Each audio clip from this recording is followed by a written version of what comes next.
Okay. Good morning, everyone, and thank you for joining us for the presentation, for the launch of this Center of Excellence, the Sustain Center of Excellence funded by the European Union. My name is Maria Grazia Labrese, and I am Associate Professor of Agri-food Law at the Sant'Anna School of Advanced Studies in Pisa, and I'm the coordinator of the AgLAW research group, which is the research group that at our institution deals with agricultural law and its intersection with the food law and environmental law. So our work currently is dealing with mainly, let's say, dealing with the legal framework, the law and policy framework regarding the sustainability of food systems, so food sustainability and the promotion of food sustainability. The AgLAW research group over the next 3 years will guide the Sustain Center of Excellence on the EU action for sustainable farming and food systems. This Center of Excellence stems from a previous project, which is a Jean Monnet project. It was a Jean Monnet module on EU law on sustainable and climate resilient agriculture after the European Green Deal. It started in 2020, so soon after the introduction, the publication of the European Green Deal. Here in this slide, I've put the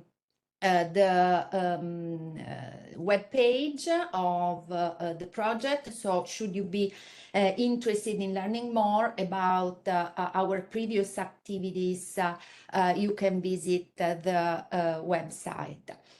With regard to the Center of Excellence, we are starting today. We are launching today. What is the Sustain Center of Excellence about? Well, the rationale behind the Center of Excellence, behind this project, is the idea that the awareness, let's say, that the agri-food sector plays a crucial role in managing the transition towards a climate neutral Europe. So it plays a crucial role in meeting the objectives of the Green Deal and the Green Deal agenda.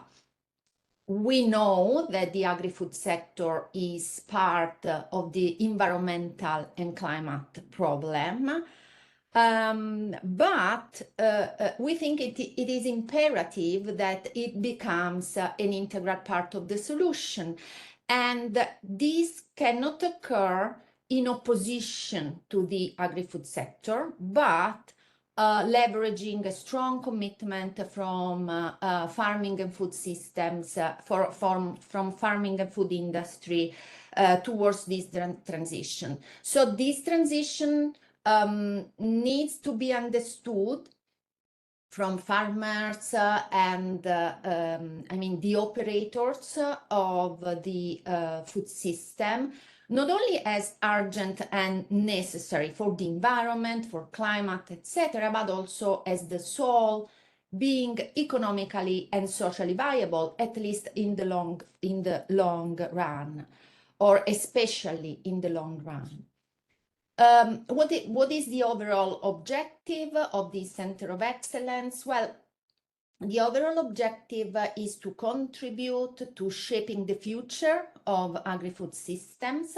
So as academics, as researchers, we would like to have an impact, to give a contribution to shaping the future of agri-food systems. How? By strengthening awareness and knowledge of the agri-food sector, and also of the important role that the European Union can play in promoting the transition towards sustainability. So in promoting sustainability of agri-food systems, and not only at the European Union level, but also worldwide.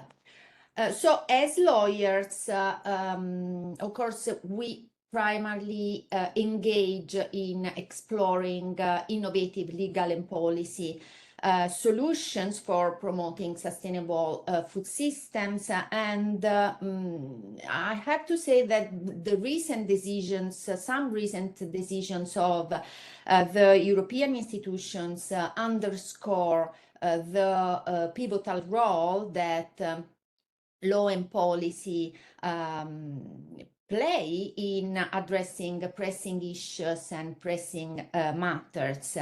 The examples that are mentioned in this slide are just a few instances that we believe require our attention as lawyers and as academics. I'm talking about the European Parliament's rejection of the sustainable use of pesticides regulation, so the regulation for the reduction of pesticide use, or the exclusion of livestock from industrial emissions directive, the introduction of the nature restoration law, the publication, the adoption of the so-called deforestation-free regulation, and the introduction of a new chapter in the new EU trade agreements entirely devoted to sustainable food systems. So a chapter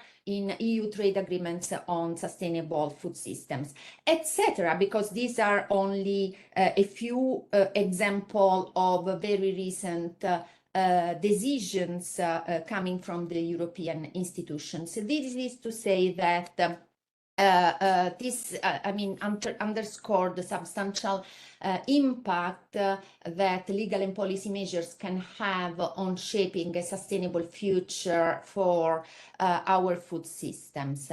On the other hand, we are well aware that addressing complex challenges and adopting a systemic approach requires a collaboration across sectors, requires to work across sectors and disciplines.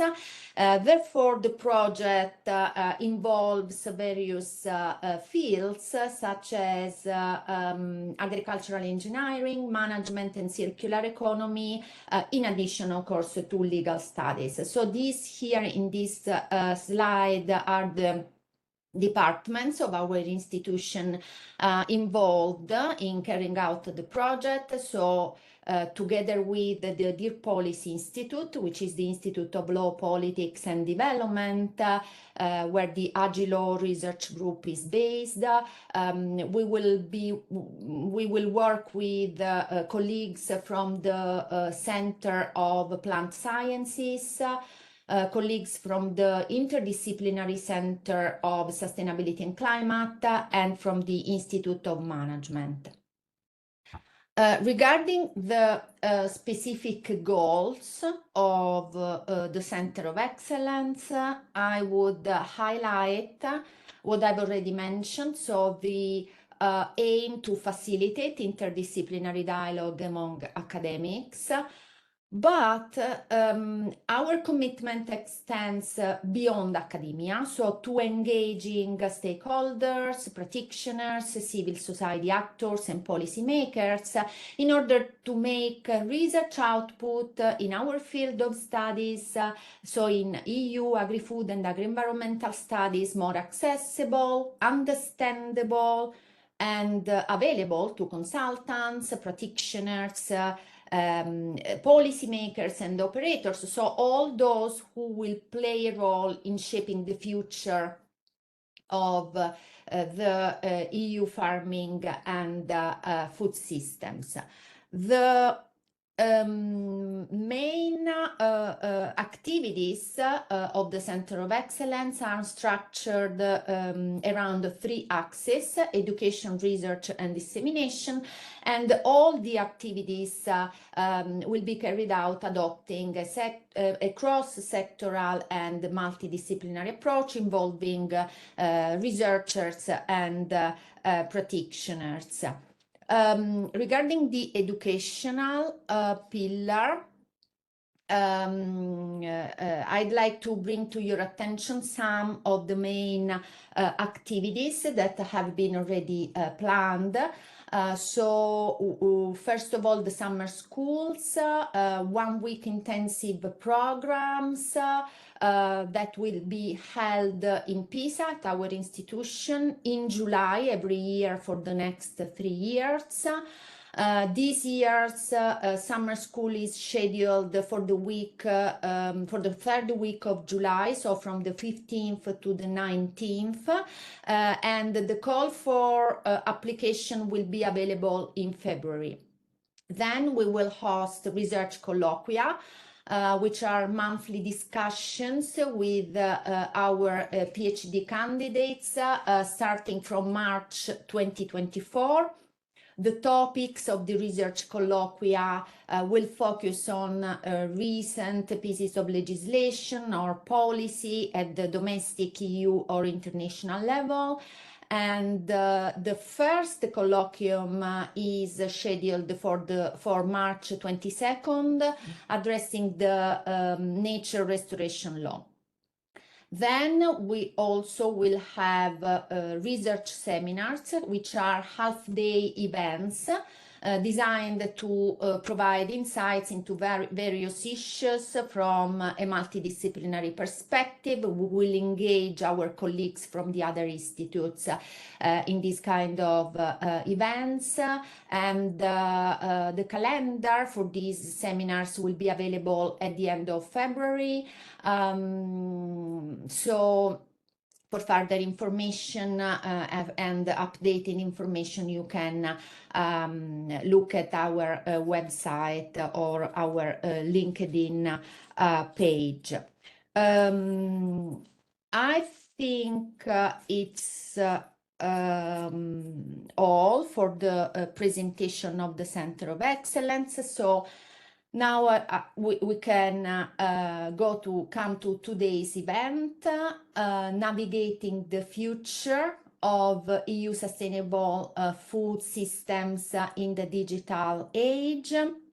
This is the kickoff event. So we kick off by exploring several topics which are part of the project.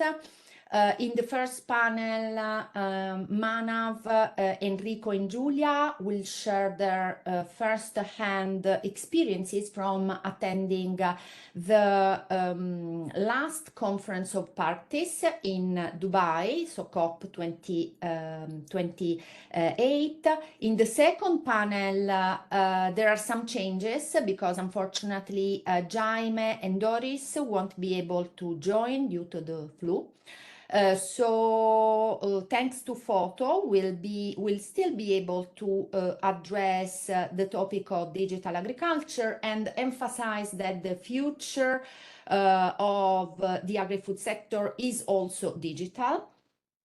And we will start the second panel with Laura, who will address the challenging issues of regulating food waste, and then Camilla and Stefano, our colleagues from the Center of Plant Sciences, will talk about how to improve biodiversity in farming activities. At the end of each panel, we'll host a Q&A session, so please write your questions in the Q&A tool. So now, without further ado, I give the floor to the first panelist, Manav Khanna. Manav holds a PhD in Sustainability and Management from the Institute of Management at our institution at Sant'Anna School. And he will share his perspective on the outcomes of COP28 and the roadmap to COP29. Thank you, Manav. The floor is yours. Let me share my screen. Yeah. Just let me know if you see the presentation mode. Do you see the presentation mode? Yes, we can. Yes. Okay, thank you everyone. Thank you for having me here. I finished my PhD on circular economy, and it's my pleasure to be here to speak about my experiences and how we as an institution got the opportunity to participate in COP. And it's been 3 years that we have been actively participating. So before I start before I give you a brief introduction about COP, we need to understand how it started by who, and why institution framework like COP was necessary, like the role of different actors associated with the COP, and how we as an individual or through the institution capacity of Sant'Anna can participate in, let's say, for the COP29 or COP30 and the future ahead. So before we move forward, we need to understand the institution, which is the UN body that conducts COP every year, which is United Nations Framework Convention on Climate Change. Although understanding history is not so important for this webinar, but we need to see how this history is shaping the future for us. So it started in 1979 with the formation of World Meteorological Organization. Although we can go back to 1972 with the Club of Rome and United Nations Environment Program formation, but it's not so relevant. So we can just focus and see how this brief history is actually one of the most crucial part when it comes to dealing with the most challenging issue or time, which is climate change. And then in 1988, it started with the formation of IPCC. And since 1989, there was ongoing discussion, which led to Rio Summit in 1992. And that also led the formation of UNFCCC. And the basic objective of UNFCCC is to work on climate change and to bring all the stakeholders together and how they can make global policy framework. So basically, Conference of Parties means is a group of all the signatory members, which is the group of government worldwide. They come together, they make the policies together, and they understand how they are actually contributing in their each action. That's why it's known as Conference of Parties. And until now, it has 28 years. So it was COP28 last year we attended.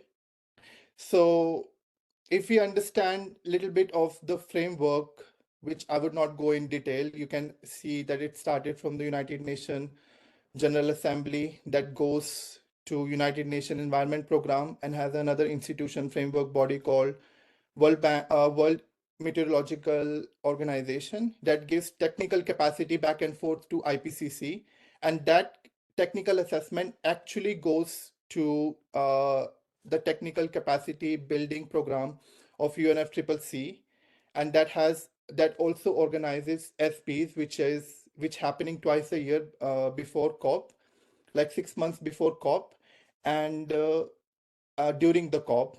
So I actually last year I also got the opportunity to attend SP58 in Bonn, which is basically very important to understand how the COP is going to look like, how the navigation of all the policy makers and all the actors, and also including how the government's gonna look like. So if you want to understand the technical negotiation, how international diplomacy actually works in the climate policy space, and attending SPs is equally important. But as an institution, Sant'Anna, we are more actively engaging in COP, so I will not go in detail in SPs, but it also gives the opportunity for us that we can actively participate in SPs that actually gives us substantial feedback to attend COP. So I will speak more about COP, not about the SPs. We need another webinar if you want to attend SPs and understand how SPs, how the decision-making framework of SBs make the agenda item of the COP. And now we have seen like the history of UNFCCC, how the decision making actually works. Like if we look at the structure of UNFCCC, inside structure of UNFCCC that gives the international policy framework. It includes conference of parties, subsidiary bodies for implementation, and there's also subsidiary body for scientific and technological advice. And there are many ad hoc working groups, which includes 9 constituency. But at the Sant'Anna, we hold the observer status, which I will speak about, like the differentiate of like a different type of badges, different type of status, which includes observer is one of those. As a academic institution, we are entitled to hold observer status of UNFCCC. And this is the internal decision making, how the actual decision making of the UNFCCC takes place. I know it's very confusing. It can get anyone can get headache seeing this picture, but I will not go in detail, but just to give a little bit of idea how actually the decision making through COP take place through different framework, different institution, different financial mechanism, and also expert groups, technical capacity, and that also holds how different actors actually participate in these procedures. So until now, as I mentioned, the COP1 happened in 1995, 3 years after the formation of UNFCCC, and then in 1997 was a major breakthrough. Kyoto Protocol was signed, and then COP4 to COP20, nothing substantial happened. Like in Copenhagen, COP was one of the important COP, but in 2021, Paris Agreement was signed, and in COP26, it was implementation of Paris Rulebook, and in COP27, it was Sharm el-Sheikh implementation plan, in which loss and damage was first time added in the text, and Enrico will talk about this in detail. So we have participated COP28, but the COP29 will be more interesting as it is the COP for finance, which we're going to talk later about this, like how as a Sant'Anna we move forward and how we effectively participate in COP29 as well. So until now, I have given you the brief introduction about UNFCCC, how the decision making works. So in case in future, if you get the chance to attend COP, we need to understand where we are going and how COP actually works on the ground. It is very confusing, but if you have the information, if you have the capacity, you can navigate yourself very well. So COP actually generally consists, every COP includes blue zone and green zone. So in the blue zone, only accredited entities who are accredited with the UNFCCC, as Sant'Anna we are accredited, they can participate, but in the green zone, anyone can participate. So we need to understand where we are going and how we are going. So as an institution, as an academic institution, we hold observer status, as I will show here. And there are different type of badges, like the pink badge is for party overflow. There are different technical differentiation between the badges. So you need to understand the color you are holding. So as a Sant'Anna, we hold the yellow badge, which is the observer badge. But for example, in case you manage to get the party overflow badge, which means is you are somehow involved with the government. Let's say I get badge of Italian government. I can go to different negotiation, even in the closed door negotiation, but I'm not allowed to make I'm not allowed to make technical intervention during the COP. As an observer, we cannot make any intervention, but we can still observe different negotiation. There are some closed door negotiation. There are negotiation which is open to everyone, which I'm gonna talk about. But there's a different badge which is a party head, which actually gives to head of state of country, and the UN Secretariat also has a different category of badge. And the green badge, also observer badge, but it's called intergovernmental badges. It's belong to organization like Global Green Growth Institute or other institution, but not the part of UN, but also work under the framework of UN. And the other badge is for press, which actually is they do not have access to any technical negotiations, so they are basically outside. They have to attend from outside, either virtually or through different modes. So as you can see, like last year we got the yellow badge, and these are the two beautiful faces of Sant'Anna. So in case next year, if you go to COP, you can see like the badge you get. And I guess Enrico must be jealous not being part of the picture. You can see he's also here. And the delegation of Sant'Anna was not only limited to three students, there were other two, there were other people too, including Professor Pirni.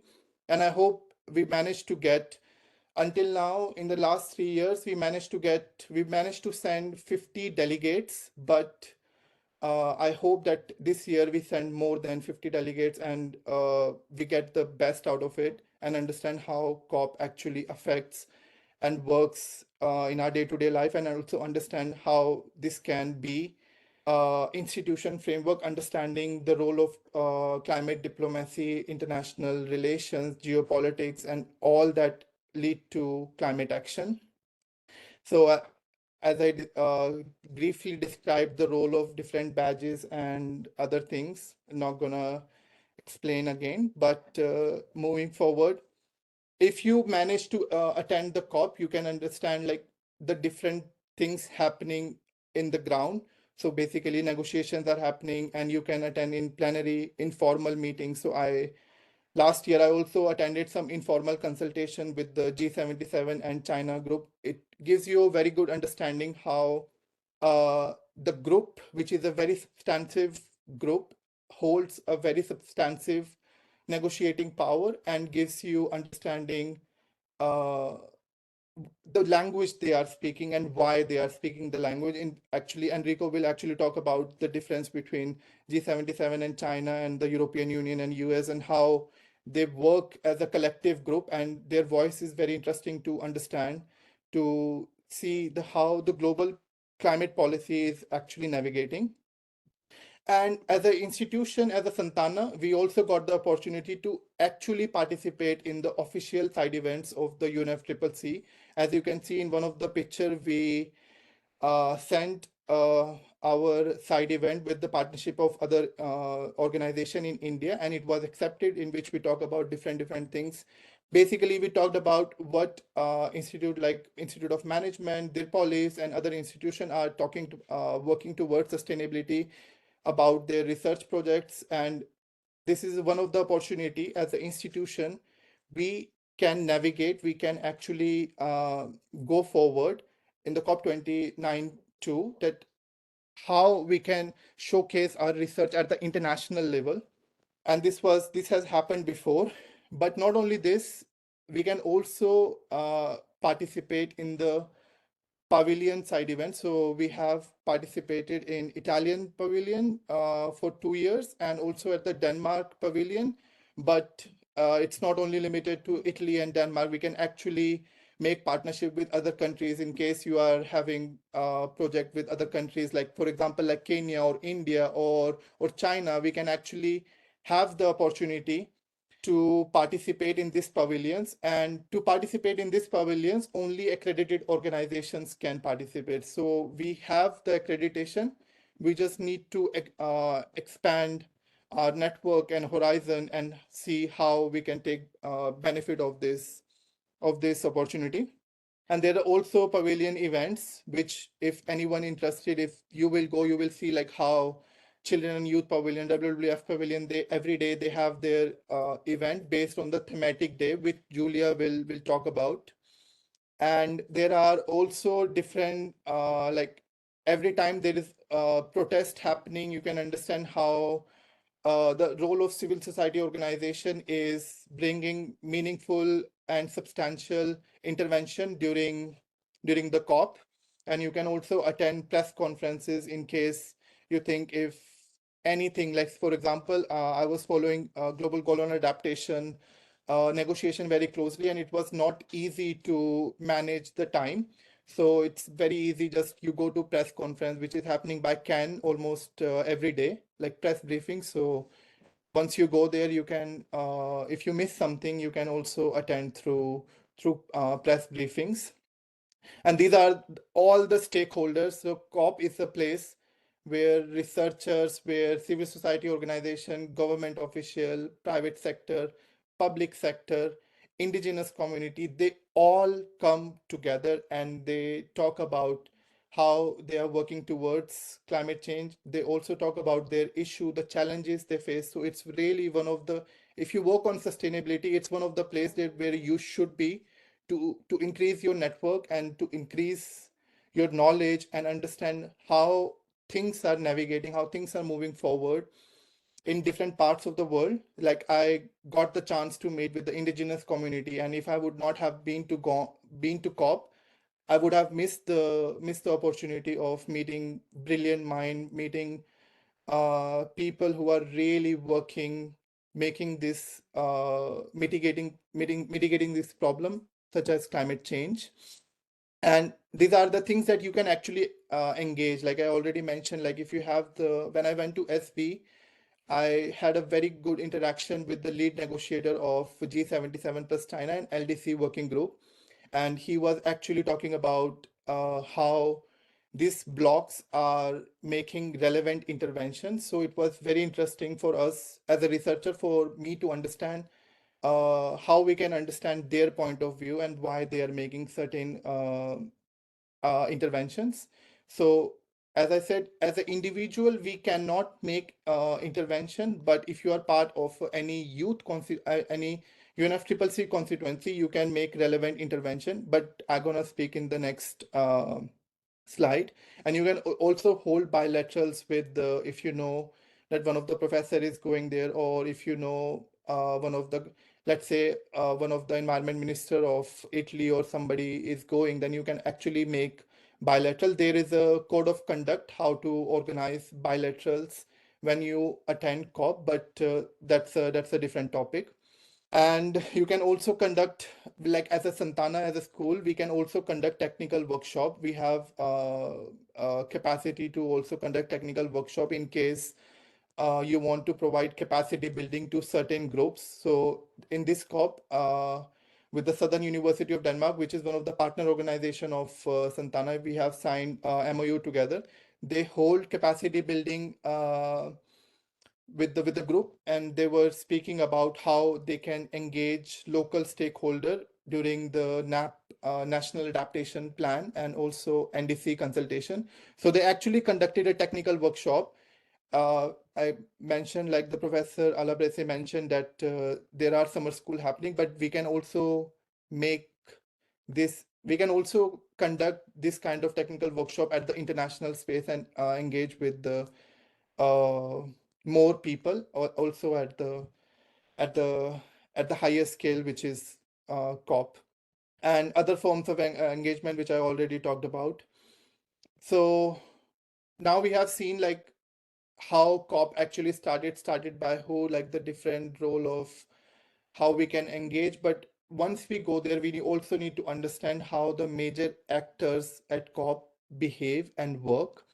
So these are the country groupings. It's very interesting to see like how G77 plus China, SIDS, LDCs, African group, Arab group, and all the other countries, they actually behave in a way which is a collective voice. But we need to understand where this voice is coming from, and if even if we have to reach somebody, in which capacity we can reach to somebody. It's not like we can just, if you want to have like a bilateral with the lead negotiator of G77 plus China, it's not going to happen like this. So we need to understand how we as an individual or through the capacity of Sant'Anna can intervene if we want to intervene. So we need to understand all these country groupings first if we get the chance to attend COP. And these are the major negotiating groups. And attending negotiation, one thing I really enjoyed once the intervention coming from G77 plus China because it's a very, very big group. It includes almost 135 countries, including China. And once they make intervention, their interventions are very interesting to listen, because without their consensus, without their approval, it's very difficult for the chair to bring something concrete at the table. It's very interesting. I mean, it could be very interesting. All the interventions are interested, even if it's coming from European Union or United States. But someone coming from a developing country, I really enjoyed interventions coming from G77 plus China. It's a really big group, including 135 countries. And this was one of the thing I was saying, that UNFCCC holds 9 constituency, which is a constituency of youth, women and gender, trade union, research, and independent groups. So as an institution, as a Sant'Anna, we can be part of Ringo, which is a very interesting constituency. It's a collective group of universities around the world, and they also have their meeting early morning. So in case if we go as a collective group from Sant'Anna, we can attend Ringo meetings every day and see how we as a Sant'Anna can be part of this constituency. For example, I'm part of a Youngo, which is a youth constituency, which is one of the biggest network of youth, involving more than 13,000 youth around the world. But as a Sant'Anna, as a school, we have opportunity to become part of Ringo, which I think is a very relevant and a very important food for thought for us. And this is all I wanted to say, like give you a brief introduction about COP, give you a bird view on the COP. There are still many things that could have been discussed, but seeing the limited time capacity we had, I try to give like the overview of COP and how we can actually engage in COP as a individual or as a institution capacity of Sant'Anna. In case you have any question, maybe we ask the questions after all the presentation, if I'm not wrong. Yeah. Okay. Thank you. Thank you very much, Manav, for this nice and interesting overview of the way in which the Conference of the Parties works. The next presentation will go into some details of a specific topics that is the nature's agenda. The panelist is Enrico Mezzacapo, is a member of the AgLAW research group, is a PhD candidate in agri-food law, and within the PhD program in human rights, global politics, and sustainability. Enrico, the floor is yours. Thank you. Thanks a lot, Professor Albrese. Thanks for having me, and it's really nice and a pleasure to also share this floor with these 3 companions of adventures of the COP28.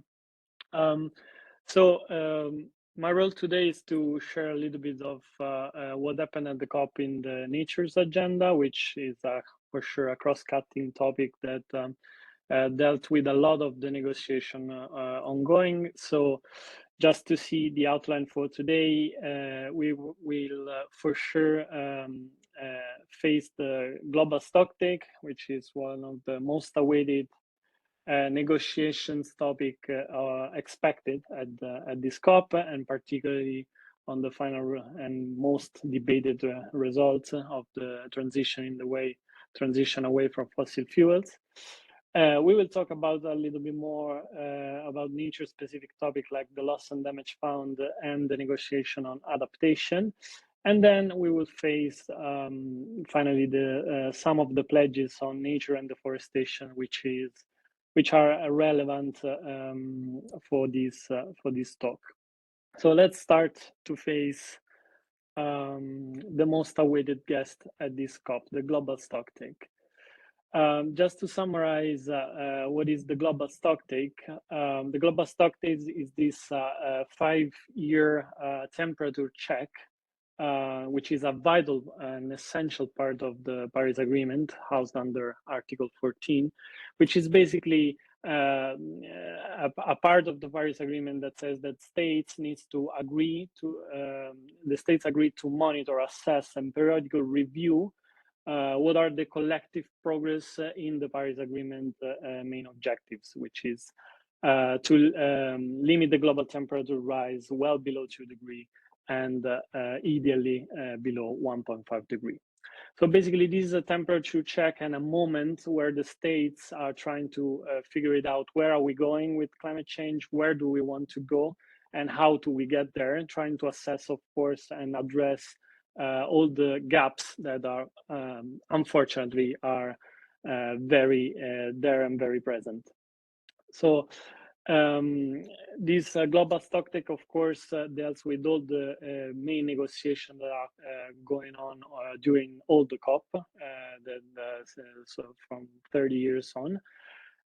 So the main negotiations and the main part of this global stocktake deals with the mitigation, so the evaluation of global efforts to reduce greenhouse emissions to keep global temperature well below 2 degrees, identify the opportunities for additional emittal cuts, adaptation, which is measuring the progress of countries' abilities to enhance their resilience and vulnerability to climate impacts, and then means of implementation. The means of implementation include finance, technological transfer, and capacity building.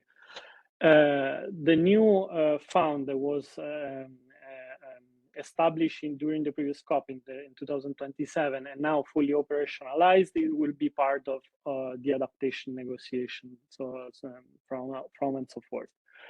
And among the means of implementation, we need to specify that climate finance, technology, and capacity building are 3 important topics, especially climate finance, which is one of the major knots that in every COP it's really an issue to address and to solve. So how does it work, the global stocktake?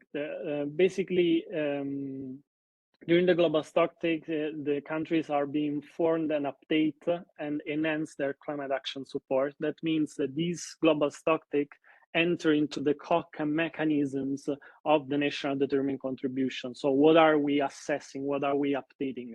We are updating the climate plans, the climate plans of the states part of the COP, called NDCs, National Determined Contribution, and it is within the mechanism of the National Determined Contribution. So the National Determined Contribution must be submitted every 5 years, and there is this ratchet mechanism, is it called ratchet mechanism, that says that every national determined contribution must be more ambitious than the previous one.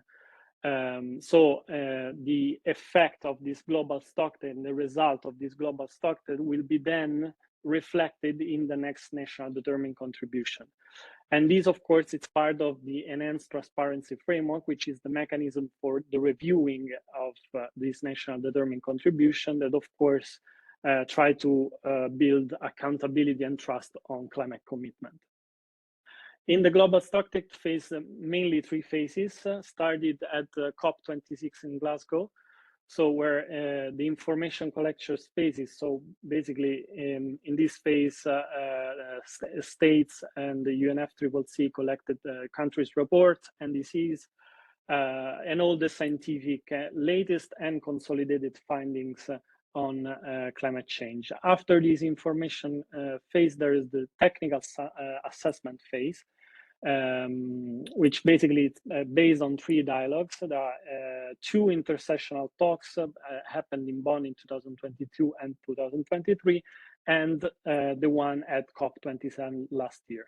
In this technical assessment phase and in these dialogues, basically there is an evaluation of the findings, which unfortunately are quite depressing, I have to say. In the third and last phase, we have the consideration of the outputs and the final political phase. That means that a final report and a synthesis report is delivered based on the evaluation of findings. And then there are some conclusion on how to advance the future NDCs and consideration of output to bring at the COP28. As I said, it was one of the most awaited talks to have. So what they found in this global stocktake findings, so in the last phase, that we are very far away from achieving the Paris Agreement goals so far. The existing pledges at the moment will result in a warming of 2.4, 2.6 degrees. So there are important emission gaps as is resulted. It emphasized a very important thing, that it's a window of intervention that we have that is being stressed in several parts of the global stocktake, that it's more or less 10 years. And it provides a path forward that the government will need to follow in order to combat the climate crisis. So a series of points where we have to work for the next NDCs. These are the rapidly shift from fossil fuels to renewable energy, transform farming and food systems and protect forests, shift fossil fuel-free transports, boost action and support for adaptation and loss and damage, scale up climate finance, strengthen national climate funds. These are really nothing new. It's something that we know since a lot, but still, this is the pathway for that had to be faced at the COP28 in order to pushing up the national strategic plan in the next phase. So, and of course, as you can imagine, the first point, so the rapidly shift from fossil fuels, was the main topic and the main, let's say, result that has been debated afterwards.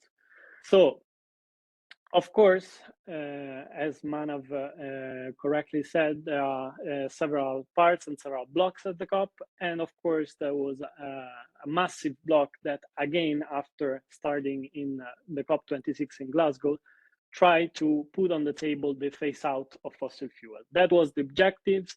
That was the objective of the negotiation. That was the objective that failed. So again, this phase out, these terms, phase out, this formula, the phase out of fossil fuel did not reach the CoE decision, did not reach the final text. Instead, it was put this transition away from fossil fuel and accelerating action in this critical decade.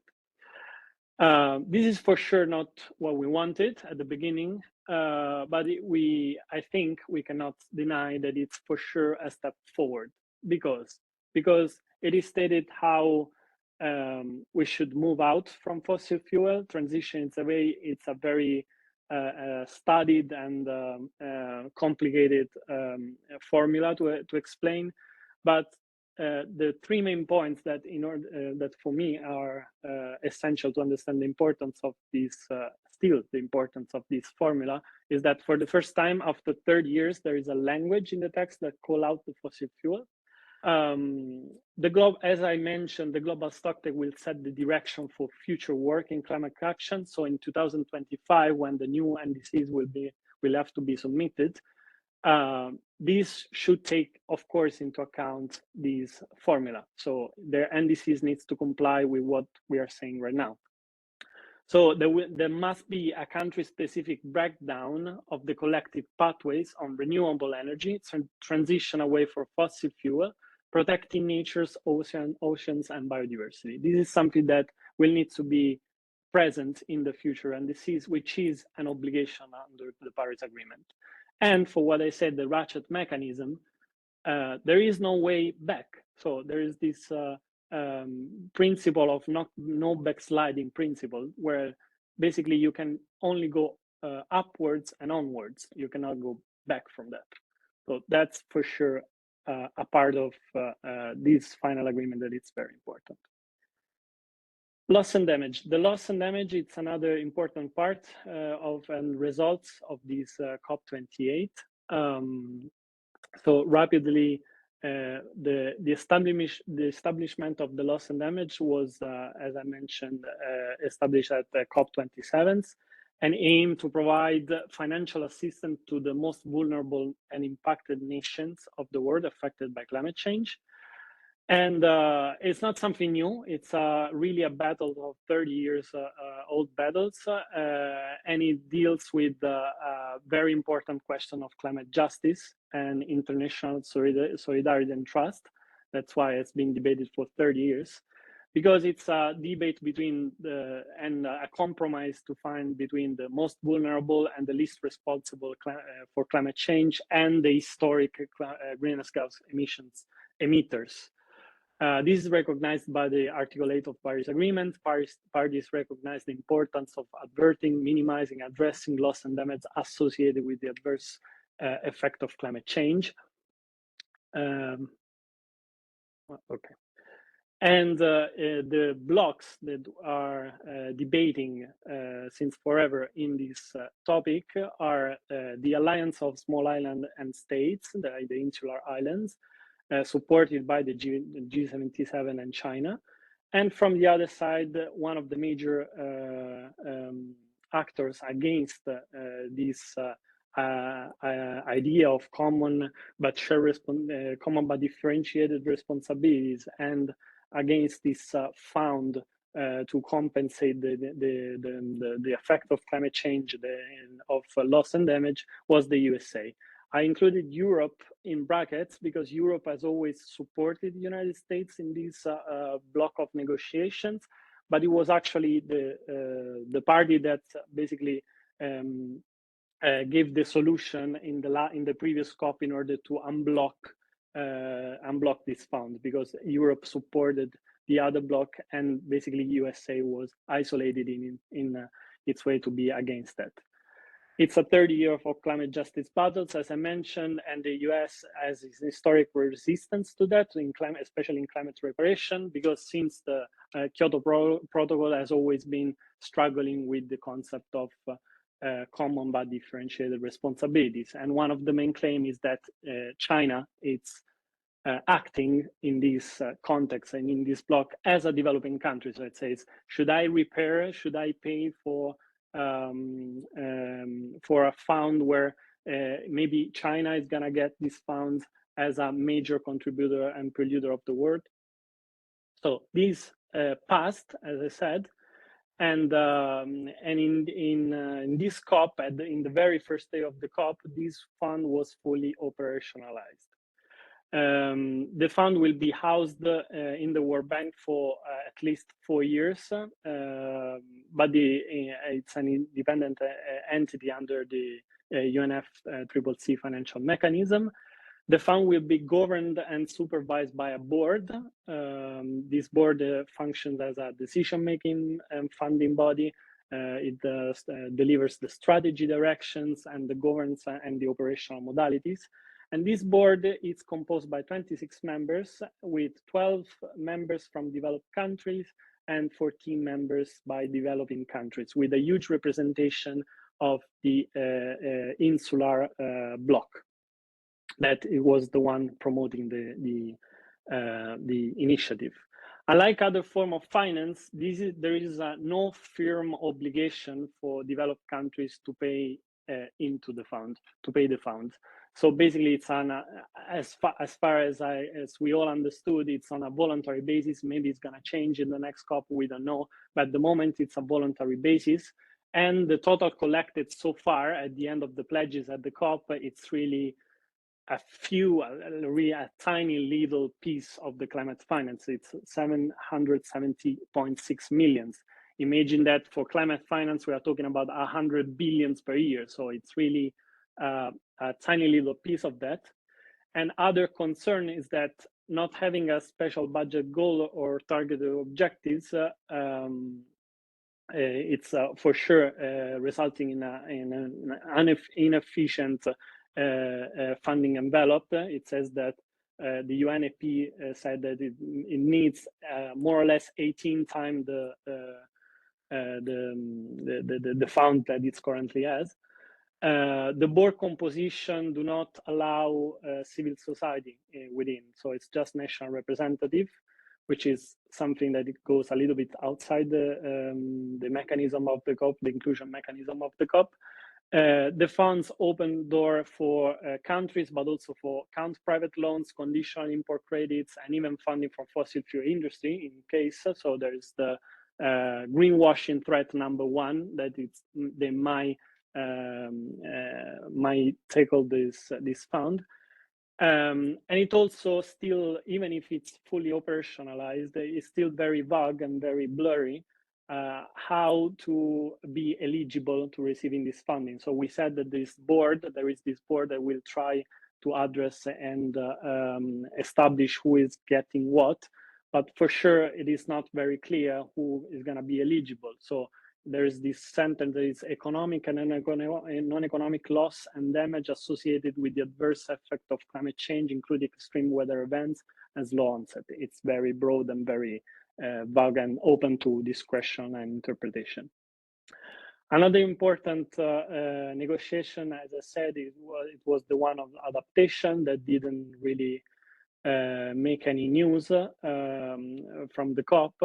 So this is housed under Article 7 of the Paris Agreement that established for the first time the global goal on adaptation to enhance adaptive capacity, strengthen resilience, and reduce vulnerability from climate change. This, as always, be an extremely underfunded negotiation talk, and as always has very little attention compared, for example, to the mitigation one. At the COP26, there was a big result of the African group that managed to push a 2 years work plan with the developing countries pledging $40 billion for that. But then, since this happened 2 years ago, there was kind of a bit of an expectation for the COP28 since the 2 years work program finished at the COP28. Here again, we have these two big blocks, G77 plus China, and from the other side, EU and the Umbrella Group. The Umbrella Group comprehends United States, Canada, Japan, among the others. And again, nothing really changed compared to the other COPs. So there's these two major blocks with two major differences. Compared to the other COP, this was also a very bad start. So in order to have a text, we have to wait 5 days of negotiation, which is not, for one of the main negotiations, not very normal. And here we have the block of G77 plus China with a strong focus on climate finance and funding targets. So they really wanted to talk about money. And they wanted the principle of common but differentiated responsibilities to join the text. These for sure are two major problems that the European development, only the European, but the developed countries are never wanted to face, especially the principle of common but differentiated responsibility that basically provide the liability of you did this climate historic emission. So this was basically a stuck negotiation.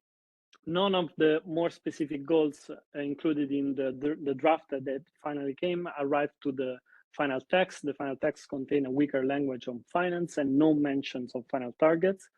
And there were also some interesting parts of the previous text, like the universal health coverage and ensuring that 30% of ecosystems maintained and also restored, which were very interesting part of the previous draft that never arrived to the final text.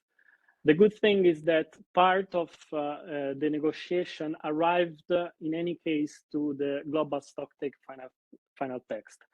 And this part was that the final text the states urged developed countries to prepare a report on their progress towards doubling adaptation finance by 2025, and also recognize that this finances ultimately have to be significantly scaled up and beyond doubling.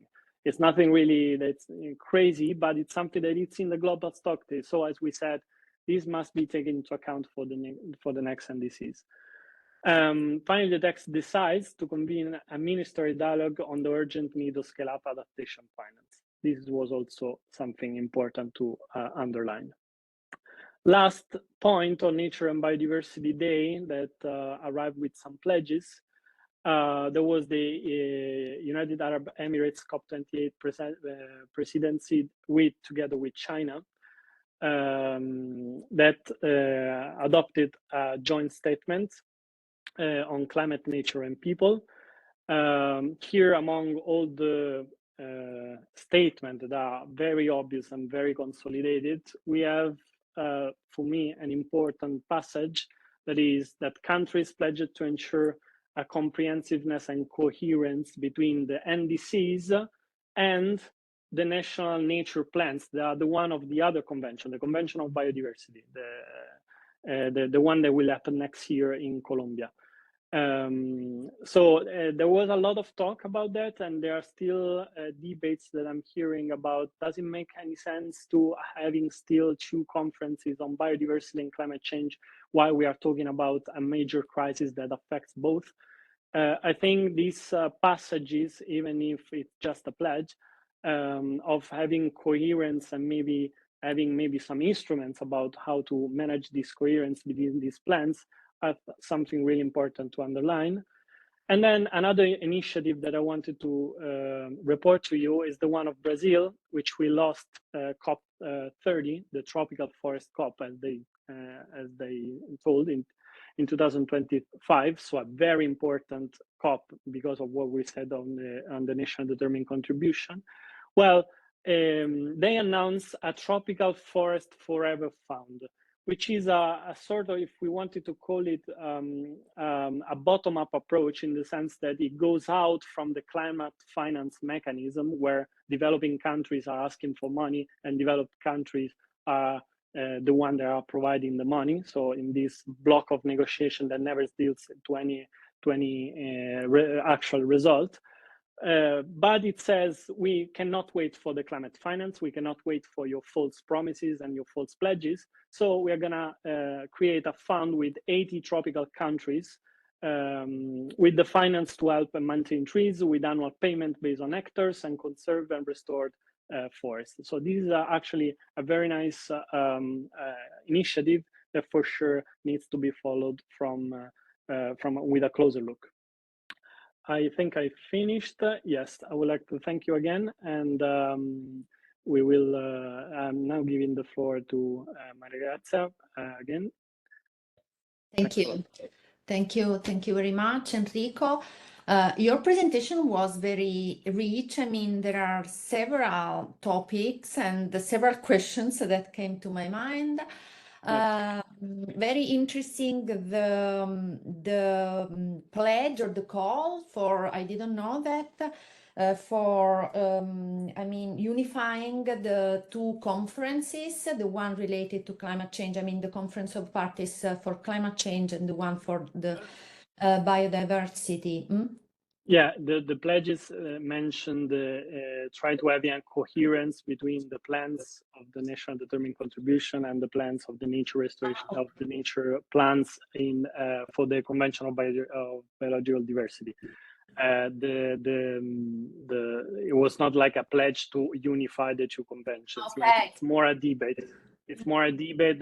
People are still asking, like, does it make any sense to have two different conventions? And having this commitment to coherence, I think it's something very important, and it's something that needs to further deepen, and also provide like the instruments for this national determined contribution, national plans coherence. And we need to provide for sure more instruments for that. Yeah, absolutely. I mean, it's interesting that they are questioning the issue of coherence between the several decisions that take place at the international level. So thank you very much. The next panelist is Giulia Corsini. She's a member of the AgLAW research group. She's a PhD candidate in Agri-food law. Within the program, the PhD program in Human Rights, Global Politics and Sustainability at Sant'Anna School. Giulia will delve into the topic of food systems. So from the general presentation given by Manav, we are going to the agri-food sector and the food topic. Giulia, the floor is yours. I can see you have already shared your presentation. Thank you. Yes, sorry, I shared the presentation, but not the audio. Okay, so now do you hear me? Yeah, we can hear you, but we cannot see the presentation anymore. Okay, can you try to share it again? Yes, sorry. Yeah. My God. Yes. Okay. Okay. Is it in the presentation mode? It is. It is. Thank you. Yes. Okay. So the worst part is gone. So hello everybody. Thank you for having me to this very interesting webinar. So as the Professor Alabrese said, I'm Giulia Corsini. I'm a PhD student in Agri-food law at Sant'Anna School of Advanced Studies, and the topic of my talk today is going to focus on the role that food systems have and had during the COP 28. I also use the past tense because it's a topic that in a way it actually was already at the center of the attention throughout different COPs. So starting with the outline, I believe that it is important before getting to the core part of this presentation to understand, first of all, why it is important to keep close the nexus between food and climate. We're going to then go through a history rush. So we're going to see what was the role, if there was, of food during the most important and recent COPs. Finally, we're going to focus on the role that food had at this last COP, the COP 28, which are some future expectations, some just general expectation. And last but not least, we're going to share some final considerations that we've been gone through during the study of all these things that we have to do. We will say today to the workshop, and so yeah, let's start. So as I was saying before, I believe that it is extremely important to make this preliminary consideration. So to understand which is the, why is it important to talk about food when talking also about climate? The answer is quite easy in the sense that there is a very clear and strong connection between food and climate, in the sense that food systems impact on climate change, but it's also true the other way around. So climate impacts on food systems.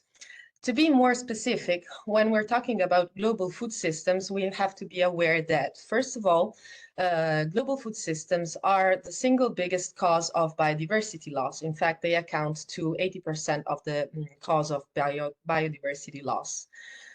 Then they also cause some issues related to fresh water, since because of the global food systems, there is a use of nearly 70% of all fresh water, and it's moreover also the major source of freshwater pollution. It is also, the global food system also causes 1/3 of the total global GHG emissions. And last but not least, a claim that I stress many times throughout my first year of the PhD, global food systems also are very problematic under the food waste and loss lens, in the sense that, as the FAO stated in 2021, if I'm not wrong, nearly 1/3 of the global food production actually gets lost or wasted, which causes not only problems on the social and economic dimensions, but since we're talking about COP, it causes problems also on the climate dimension. In fact, the GHG greenhouse gases emissions that are associated to food waste and loss amounts at around 8% of the global total, which is actually maybe more also of the GHG emissions that are caused, for example, by the aviation. So what can we do? Well, for sure, we have three simple or not so simple solutions. So first of all, we have to actually start cutting the emissions that are related to the food production.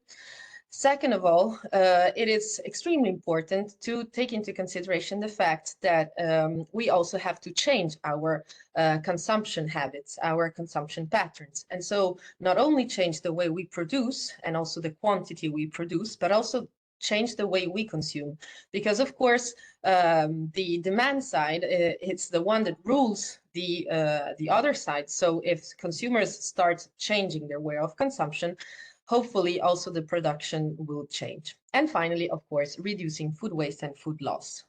It is important to put into action these three main solutions and generally to transform the food systems, because the current trends in global agri-food system emissions on their own would actually preclude achieving the Paris Agreement temperature goal. So by saying this, I believe it's quite clear that it is extremely fundamental to change and transform the entire agri-food chain from the production to the consumption stage. In fact, we can say in one word that when we're talking about agri-food system solutions, we're actually talking about climate solutions. In fact, if we implement some sustainable food systems and sustainable agricultural practices, we actually help countries to adapt, to build resilience, to mitigate emissions, and to ensure food security and nutrition. And at the same time, by implementing a sustainable food system, which should also implement healthy diets, we actually reduce not only the healthcare costs, but also the climate change costs that are related to the production of foods that are not related to a healthy diet. So having said that, I hope it is now quite clear the importance of keeping this close relation between food and climate.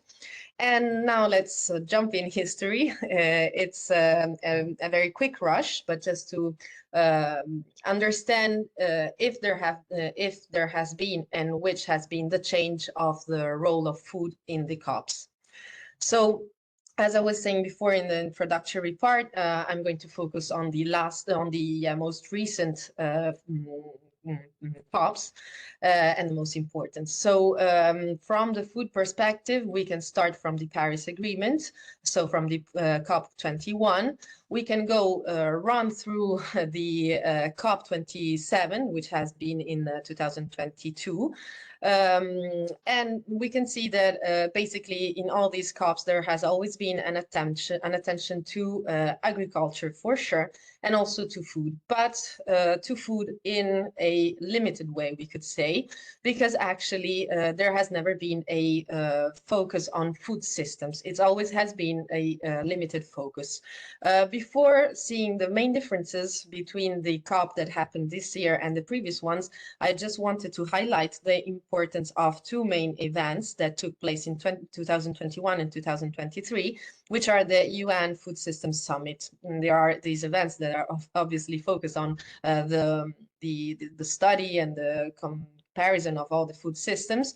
And this focus, I believe it's important because I believe that for sure it has affected also the way that food, the role that food plays within the COP. In fact, as I was saying before, throughout all these COPs, there has always been a focus on agriculture and also on food, but in a limited way, in the sense that there has always been a focus on food security or on food production. This means that there has been this kind of agricultural-centric approach. Which is a bit awkward in the sense that at the COP, there's generally focus on methane reduction, sustainable land use, climate finance, so on and so forward. And all these topics are actually related to food systems, but still there is like a missing click. So we talk about things that are indirectly or directly related to food systems, but we never mention food systems. COP27 seemed to be the COP in which food was like the main character. But there has been like a last problem because in the end, there has been this focus on production once again. So they talked about food production system. We were nearly there, but they had to put in production. So this focus on the this part of the agri-food chain. So what's the novelty? The novelty is, as you may have already understood, that COP28 finally talked about food systems. So why, but before trying to understand what was the role of food in the COP28, why is it important talking about food systems? So why is it important to adopt this holistic approach? It is important because, first of all, this is a holistic approach in the sense that when we're talking about food systems, we're talking about people, policies, processes. We're taking into consideration the entire agri-food supply chain. And we're also taking into consideration the intersection between the agri-food supply chain so the agri-food systems and all the other food systems, such as biodiversity, energy, development, climate, of course. So this is the added value of talking about food systems. It's the fact that we can talk with a holistic approach and we can actually take into consideration all the aspects and also the other sectors and systems. And it is important because when we're talking about agri-food systems with a holistic approach, so when we're talking about food systems, we're talking about a sector, a dimension that provides livelihoods for at least 4 billion people, which is a lot. And it's also one of the main social economic backbone of many countries and of many communities. Moreover, we also have to take into consideration the fact that we're now facing a huge global population growth. According to the UN, it is projected to grow and to hit the 9.7 billion people by 2050. This means that there's a real urge to build a resilient food systems, which is therefore critical both for ensuring food and nutrition, but it's also very critical for the labor market dimension. So now we're finally at the COP28. So food systems at the COP28. What was the role of the food systems at the COP28? Well, first of all, I believe it might be of interest knowing that during this COP28, there has been a entire day that was dedicated to food, agriculture, and water. So it was really an important day. And during this day, some main highlights were, for example, the launch of the global roadmap by the FAO. That's a roadmap that develops throughout 3 COPs, the COP28, 29 and COP30. And it's a global roadmap that highlights 20 key targets, for example, reducing food loss and reducing methane emissions, so on and so forward. It is for sure a very important roadmap that brings together many institutions, countries, civil societies, so on and so forward. The only concern about this global roadmap is the fact that it talks about targets, but it doesn't actually say how to achieve these targets. And another quite strange thing I found in this global roadmap was the fact that it says that there should be an increase of production, which is a bit awkward in the sense that, as we were saying before, 1/3 of the global food is actually lost or waste. So probably it's better focusing mainly on food loss and food waste rather than still keep on talking about increasing production. It says increase production by ameliorating the efficiency, but still it says increasing production. So that was a bit awkward, but still there's this global roadmap. So think positive. There has been also the launch of this Alliance of Champions for Food Systems Transformation by the governments of Brazil, Cambodia, Norway, Rwanda, and Sierra Leone. And it actually commits to drive a systemic change. And then there was also the FAST initiative, which was actually launched during the COP27, so the previous one. But at the Food Day, let's say, there was a share on the implementation. So it had a really important role also during this COP28. Shifting now on the documents that were actually released during this COP28, there's for sure a very important role was dedicated to this United Arab Declaration on Sustainable Agriculture, Resilient Food Systems, and Climate Action. So, as you may see already from the title, there is a very important, a big importance is given to food systems. So finally, as I was saying before, at this COP28, there is a holistic approach, or at least we try to give a holistic approach when talking about food. It is very important also because 134 countries signed. Actually, this is not an updated number in the sense that on the first day when it was released, there were 134 countries that have signed, but until now, We are nearly 160 countries, so there is an increase in the number. But it is also very important because, I mean, it's awkward that not everybody didn't sign, but at the same time, there is still a high number of countries signing. And especially the countries that signed are countries that hold 5.7 billion people, more or less. So a high number of people that are living in these countries. And these countries are responsible for nearly 3/4 of the world's total food systems emissions. So still, these countries actually showed a commitment to the food systems transformation. This declaration was completed, let's say, by also this call to action. That's a non-state actor call to action for the transformation of food systems. And it actually fosters an increase in support for regenerative agriculture. It promotes nutritious, sustainable diets. It increases finance for food systems. In fact, we may say that one of the problems when talking about the agricultural and, let's say, the agri-food sector is that only, if I'm not wrong, like only 4% of the total climate finance actually goes to agri-food sector. So it's like, okay, we're aware that it's important to transform food systems. We're aware that there is a close nexus between climate and food, but still there is not enough money to address all these systems. And so thanks to the call to actions and, for example, all the other previous initiatives, there's a kind of like finance fundraising. And so it is another tool to address the food system transformation and all the issues that are related to it. The other important documents that were released during this COP28, as you already heard by my previous colleagues, were the first global stocktake, the Glasgow Sharm el-Sheikh work project on the global goal on adaptation, and also the Sharm el-Sheikh joint work on the implementation of climate action on agriculture and food security. So in all these documents, we may find finally dimension to the food systems. So as I was saying before, there is this growing awareness of the importance of talking in a holistic way. Though, can we be super happy? Not super, but yes, we can be happy. Not super happy because, I mean, food systems have been mentioned only once in the global stocktake. Moreover, the global stocktake, it's kind of similar to the global goal on adaptation, the text.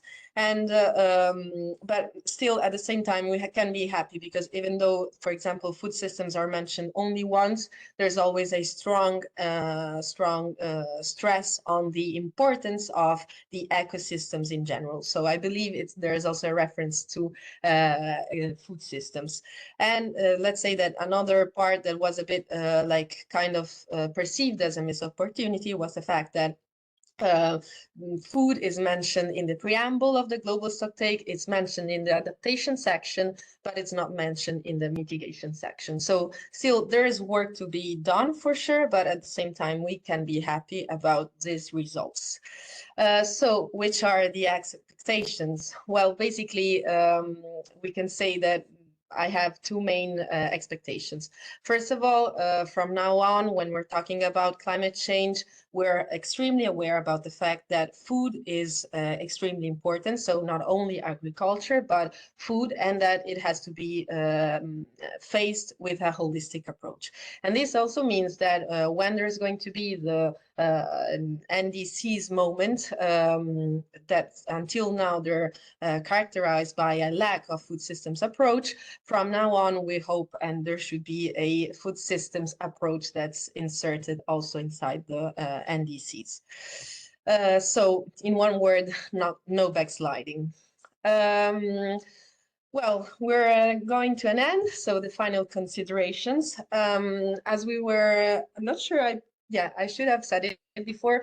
So for the preparation of the webinar, we have tried to collect some key points in order to understand what do we think about this COP? Is it positive? Is it something that's only negative? And the result is that, of course, we are aware that is a tool that has a lot of imperfections, as it has been already said, but still it is a good tool. So Now we're going to say together which are the main key points and some like lessons we brought home from the COP with a positive approach. So first of all, the reason why we believe that the COP has still a crucial role when talking about these huge and global worldwide issues is that, as I was saying before, even if it is an imperfect tool, still it is the only multilateral and inclusive instrument that we have at the moment in order to fight climate change.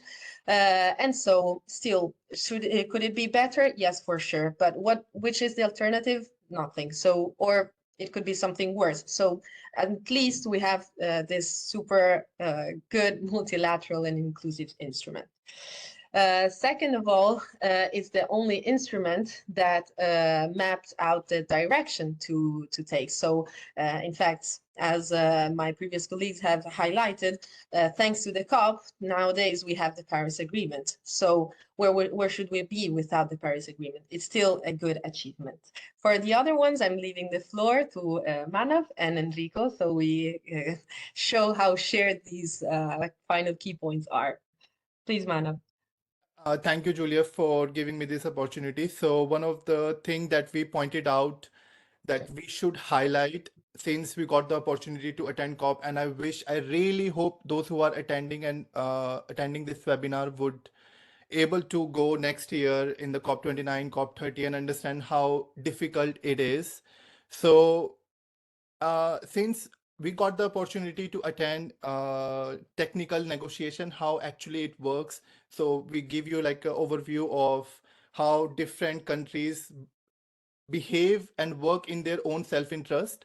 So understanding a comma could be in the final draft, could be like a work for can be like a 12 new policies for a country. So you need to understand why it has been slow, but transitioning away in the result, in the final text is been like one of the remarkable thing that they actually mentioned about the transitioning away from the fossil fuel, in which like there are other technologies which gonna come.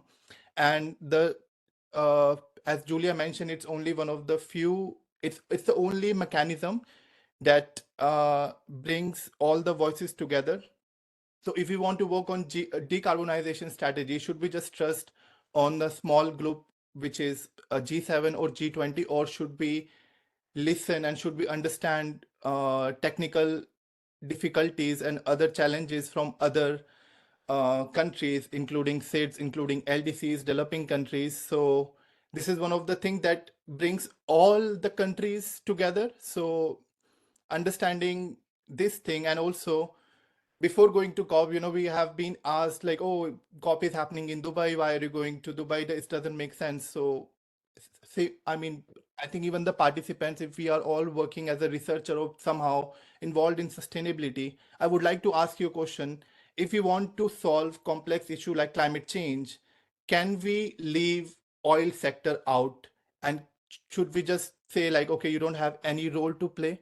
So COP platforms, they also give platform to oil rich nations that at least they can bring the solutions that they are looking forward, and they are actually under huge pressure. Like those who attended COP28, they saw how the pressure was extremely huge on them, and it's also important for us to understand how these countries are moving forward and how we can move forward and how what type of interventions we can make. So it's very important for us to understand all these technicalities, all the complexities coming from a different actors. So this is one of the point that we as an institution should actively participate in COP. This is one of the most, I would say, like a positive thing.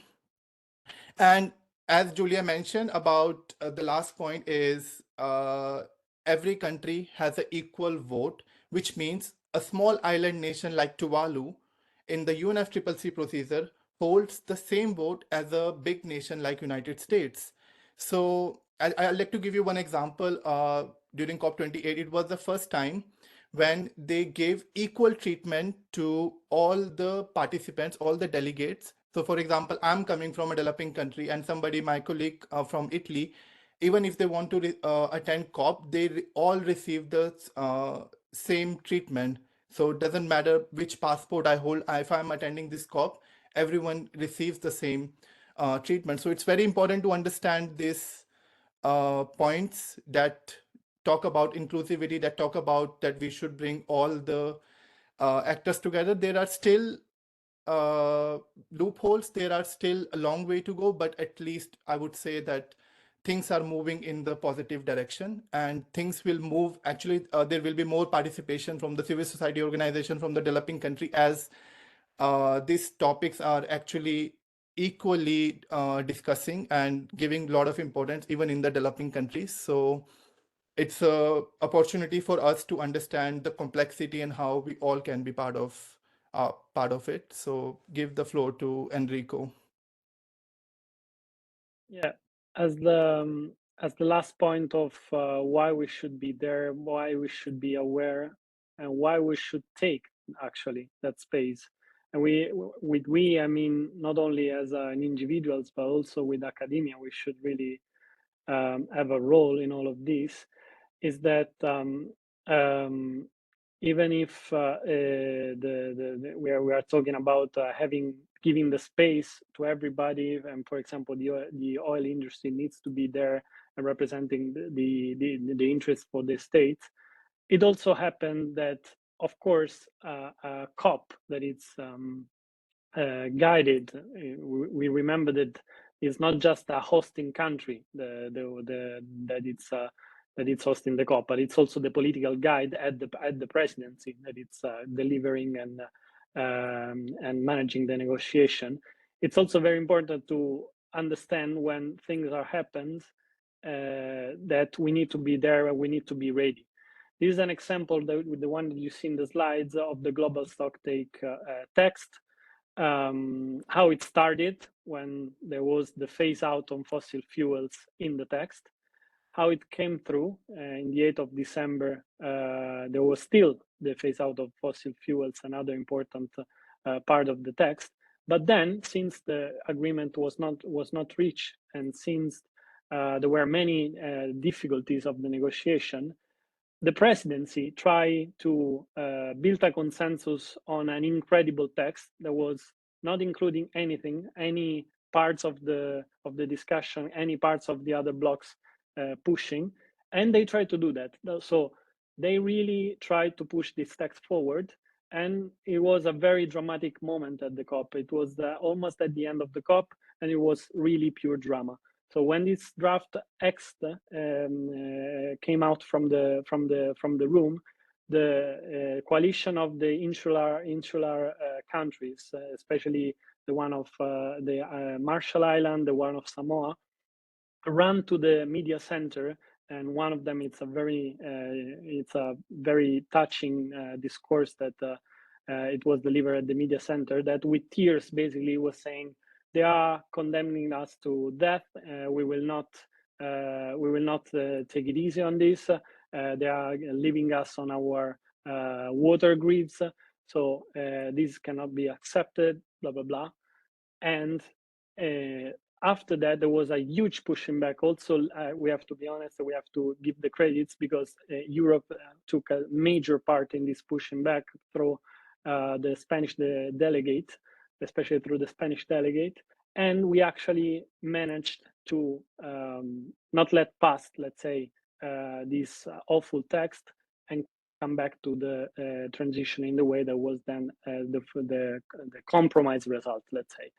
But this is another very important aspect that I think we should underline. Like, it's very important to be aware, it's very important to take this space and to stay there, and to not be completely disillusioned by an instrument that is so imperfect and so frustrating sometimes, because of that, because these things also happen.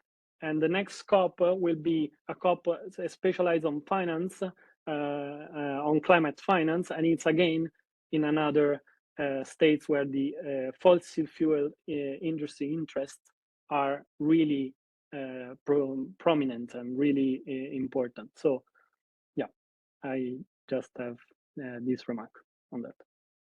Okay, so thanks to my colleagues, we concluded this session. I hope we have been clear, and that we have raise some interest in this event and in the importance of all the topics that we have been facing. And yes, basically, okay, so I quit sharing the screen. Am I right? Yeah. Yeah. Thank you for paying attention, and I leave the floor to Professor Alabrese. Thank you. Thank you very much, Giulia. And thank you, the three of you, for sharing your considerations and your reflections after participating firsthand to the Conference of Parties. I can see in the chat Felipe Lizana that raises who raises a point for Enrico. Felipe says, for the past 25 years, since its entry into force, the COPS has in fact failed to adopt its rules of procedure, including decision making, leading to the use of the troublesome consensus. Sorry. I don't know if any of you would like to comment on this. Basically, he's highlighting that It's very true. It's Yeah. very correct and very true. The final decision, which we have to remind to everybody, is not a legal decision; it's a political commitment. Is taken by consensus, which is this very hard to explain mechanism where basically every topic is entrusted to several ministers and several delegates, and basically the presidency at the end consult with this person pointed out for several topics and says, okay, do we have consensus on this? Do we have is anyone against that?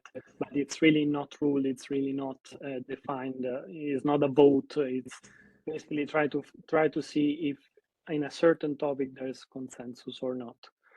And so as we saw, they tried, even though there was obviously not consensus at all, they tried to pass that text, which was like, it would have been a complete failure of the COP. So that's another reason why we were advocating to be there, be ready, be aware of what's happening, etc. Not sure if Mana wanted to add something on this. Yeah, I just wanted to add something that I really witnessed while I was attending a GGGA negotiation. So, because Enrico already mentioned the text was delayed, and when the text was arrived, like few country members were saying that this is not fair because we just received the text like a final draft 2 hours before we are going to negotiate. So how can anyone read the text, make intervention, and understand the text and how? So, I mean, it's a very complicated thing, but it is still very, it gives you a understanding if you attend there, what are the technical difficulties, what are the challenges that not only about developing country challenges that anyone can face. And if you're not there, you don't understand why certain things get delayed and why certain thing takes really long. But actually, like even if you see the history of COP, it generally goes after 2-3 days because they are not able to finish like the negotiation on time. And sometimes there is a lot of informal meetings, let's say with the G77 or China or the European Union. It takes really a lot of time to convince the bloc and to make the relevant intervention. So it was also for me, it was the first time that I see like country diplomats and negotiator, they are having international negotiation and they receive text 2 hours before. So it was not the mistake of anyone's I would say, like it was not the mistake of presidency, but it was just the technical challenges that they faced. And some of the negotiators, they were even discussing, they were fighting for something which is like a girl or girls, like singular or plural. As I said, like one of the negotiators said to me, one comma in the final text can be 12 policies to a country. So we have to fight even for a comma. And you imagine if you fight for a comma, you are fighting for such a complicated issue. So it's tiring. It's very tiring, but at the same time, it's also very interesting to see how technical negotiation and how negotiation actually work in real life. If you have the opportunity, it's really good. If you don't have the opportunity, maybe we can conduct this kind of webinar and share our experiences. Yeah, thank you. Thank you, Manav. I cannot see further questions. Antonio raised his hand. Antonio, the floor is yours. Thank you very much. I really enjoyed your presentation, so thank you very much. It was very informative for someone like me that didn't attend the COP. I wanted just to ask a very general question, just to try to link all these issues that have been discussed with one of the central topics of today, which is the launch of the Center of Excellence Sustain, which will deal especially with the EU actions for sustainable food and farming. So my general question to all of you is the following: what do you think should be the main actions, the most urgent actions actually, that the EU should undertake to address these challenges, these objectives that emerge in the COP, especially with the launch of the new Common Agricultural Policy and the gradual implementation of the Green Deal strategies? Do you think that the European Union is actually on track to achieve such ambitious targets, or do you think that there are some points that should be some specific measures, some specific actions that should be urgently addressed? Very easy question. So the floor is yours. I mean, it's general. It's very. I mean, just your ideas, your impressions on this. I don't want to monopolize the discussion. I think, Antonio, you more or less know which is my point. I think the Green Deal, it's really one of the best strategy, one of the best plan that we have for example, if you are consider the UN context for decarbonization, and also the decarbonization and increase of carbon sinks in the agri-food sector. I really thought that the Farm to Fork strategy could be something new, something very important for delivering this transition to sustainable food systems, as Julia correctly explained.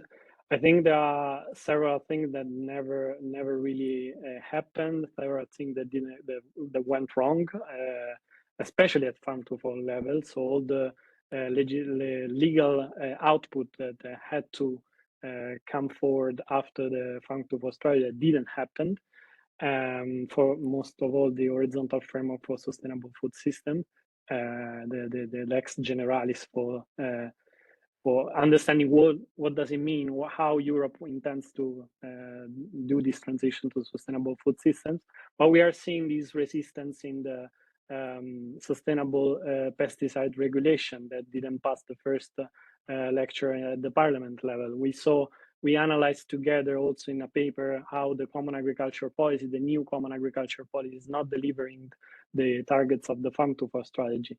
I still believe that we are in the direction of doing something good, where in many parts of the world this is not even on the table, but still we are very far away. We saw now with the nature restoration law that the amount of resistance of the restoration of agri-food ecosystems. There are thousands of other aspects that are not really working. But for sure, Europe has proved to be one of the most active actors, especially in the agri-food system, to bring the agri-food systems up the COP. And so, yes, it's always the same. Like, we have to believe in these instruments because all what we said, but it's frustrating. Dealing with this topic, dealing with climate change is frustrating. Dealing with these topics is even more frustrating because you see how much resistance there is, how much fruit of compromise we have to deal with, how we are still talking about the basis. So phasing out fossil fuels is still really a basic talk in 2024. So yes, that's the summary. Not sure if I replied to your question. Yeah, it was sure. a very broad question, so I think you deserve a broad Yeah. answer. Thank you very much. Like, personally, I kind of totally agree with Enrico. And I was also like thinking of something that more or less has been said throughout the presentations. And actually that I wanted to share my last slide. I don't know why I just like interrupt the presentation, but there was this last quotation in which I think it's like, it kind of summarizes the importance of all these documents, that even like also the strategies and all these documents that might be binding or that are not binding. This quotation is the one that I think perfectly like summarizes all these issues, which says that the point is not the low legal value of all the text that may be submitted from the COP or from the European Union with the strategies and so on and so forward, but it is the immense political weight that these texts actually have. And so like the fact that it's not a country, but I mean the European Union or the COP, I mean the fact that these institutions in general terms actually foster positive messages and try to tackle the global issues, though it is maybe late, though it is late, though it is not binding, so on and so forward, but still all these positions are actually like politically binding in a sense. I mean, if the European Union starts adopting such strategies or such documents, and it's the same thing for the COP, maybe like also other countries try to follow the path. So yeah, I mean, just to conclude, to add actually something to Enrico, I agree, but still, and I also think the importance of the political weight of all these strategies and documents. Thank you. Thank you for the answer. Thank you for the question, a bit broad, but thanks. Okay, thank you very much. I cannot see other questions either in the chat. Enrico needs to leave. Thank you, Enrico. Thank you for joining us. Bye-bye. So I would like to thank Alexandra for her comments yes, Alexandra, we will share the material, the presentations, and please feel free to contact us via LinkedIn or by email. Okay. So I think we can close this panel. I would like to take a break. I can see that it's 11:23, so maybe we can have a 15 minutes break, and we will start with the second panel in 15 minutes. Thank you. Bye.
Okay, we can start the second panel.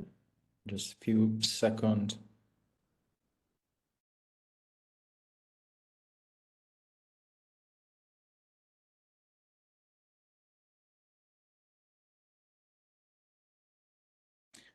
Okay, in the second panel, we'll stand at the crossroads of environmental and social challenges. And we will discuss some pressing issues surrounding the advancement of sustainability in EU and farming and food systems. Today, we will delve into three key topics. One is the latest development of EU policies on waste, the digitalization also on agriculture and EU farming and food system, and the imperative of farming with biodiversity and the tools to overcome the challenges associated with managing complexity. So starting our second panel, I will give the floor to Professor Laura Salomero from the University of Lleida with a speech on the latest development on EU actions and policy on related to food waste. Professor Salomero, the floor is yours.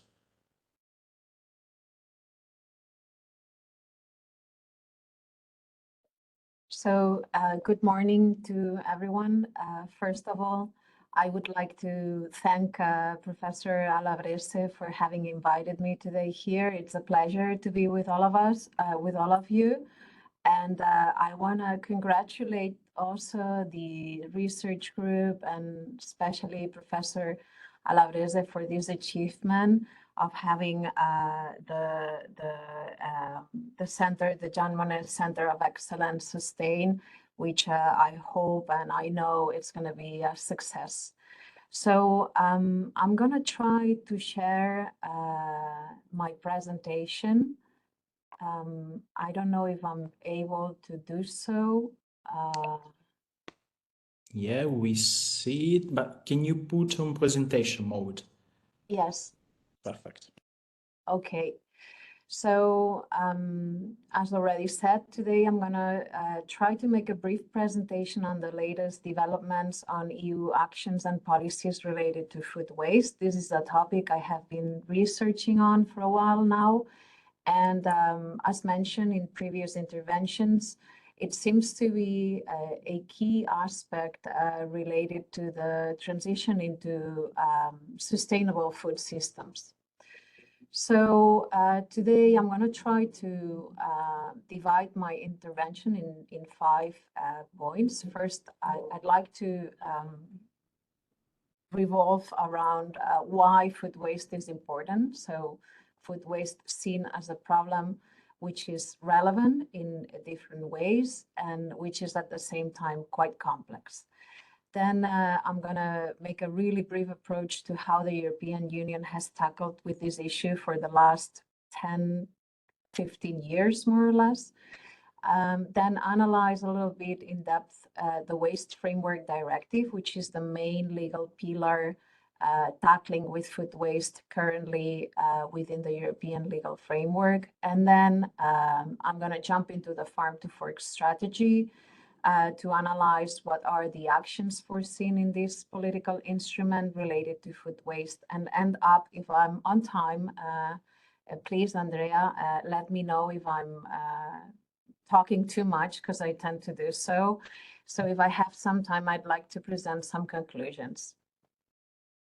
So as to the relevance of food waste, usually, and probably you are all familiar with this idea too, food waste is seen from 3 or even 4 different dimensions, meaning that food waste is relevant in 3 or 4 different ways, and it can be approached then from this different perspective. So when talking about food waste, usually we refer first to the economic dimension, food waste being seen as an economic inefficiency, or as an inefficiency of the food chain and of food systems, which results into economic losses. So in this, from this dimension, some of the data that we all know are really impressive, like 1/3 of all the food produced globally is being lost or wasted, which amounts, of course, into paramount economic losses. So this would be the first dimension. There's a second dimension, which we already know, which is the environmental dimension. So there are already many studies and researchers working on what's the specific impact of food waste in environmental terms. Here you have some graphics and data. I'm not gonna go in depth into this data because I think they are well known. Third, there's another dimension, the nutritional dimension, which pays attention into the relation in between food waste and food losses, but let's talk about food waste and food security. Julia has already mentioned this issue before, and this dimension of food waste looks into the impact that the growing population predictions will have in terms of food production and how food waste could contribute to alleviate food insecurity. So putting in relation the idea of waste, food being wasted is food that could be devoted to feed people, and how tackling food waste could solve or could tap into food insecurity problems. And last but not least, I always like to talk about the social, or better said, the ethical dimension of food waste, which is well expressed with the paradox that while there are around 800 million people who face food insecurity in the world, there's 1/3 of all the food produced being lost and wasted, which is ethically speaking very, very striking. So these are the 4 dimensions of the food waste problem, which I would like you to all keep in mind, because this is going to be very relevant when we try to think of how we regulate, or how do we legally tackle with food waste. Not only is food waste relevant, but also it's a very complex system.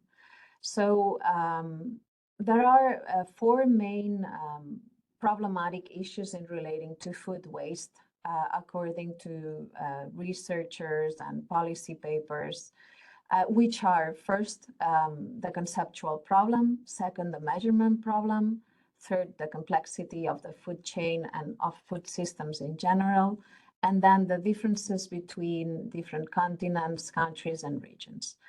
Let me explain a little bit each one of these problems or complexities associated with food waste. As to the conceptual problem, the first thing we could ask ourselves is what food waste, because we all have an assumption probably of what it is, but there are many definitions in a number of research papers, policy papers, and even regulations that define food waste.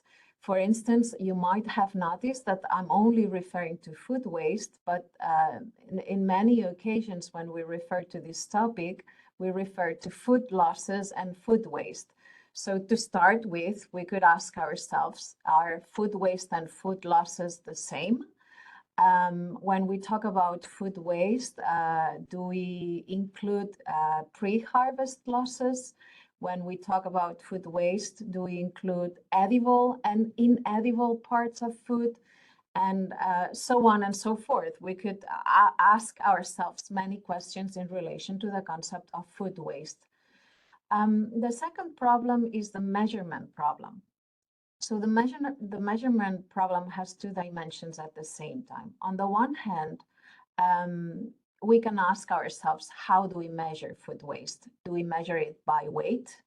That probably is the main way of measuring food waste, but there are several approaches that promote other measurement ways, like measuring food waste by nutritional properties of the food being wasted, or that propose measuring food waste not by weight, but by cost. So how much does it cost the weight, the food being wasted?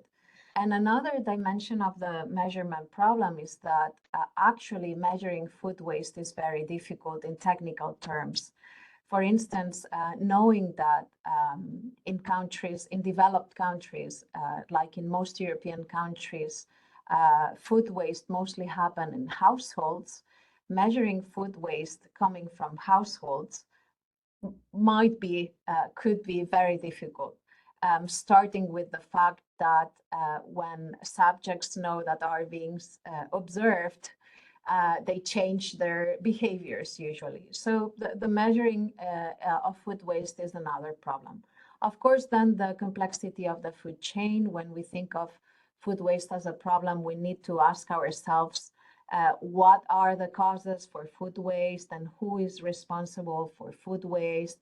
Where in the food chain does food waste happens? And the complexity of the food chain and the relationships between all the actors in the food chain makes it quite difficult. For instance, when thinking of food waste happening mostly in households, we can think of consumers being the responsibles for the food waste, but sometimes the cause of the food waste happening in a household, it's not the behavior of the consumer, or it's not to be found in the recklessness of the consumer, but in other stages upper in the food chain, like the packaging, right? If packaging is not properly addressed, it might foster food waste.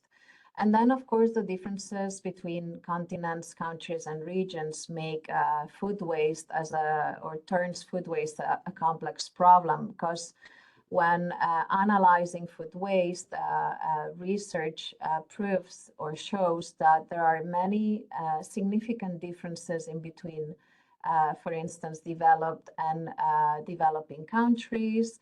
In Europe, there are many differences in between northern countries and Latin or Mediterranean countries, because we put different values in food, and there are very different food habits. So that also makes it really difficult to tackle with the problem, because it's going to be really hard to find a silver bullet that serves for all to solve this problem.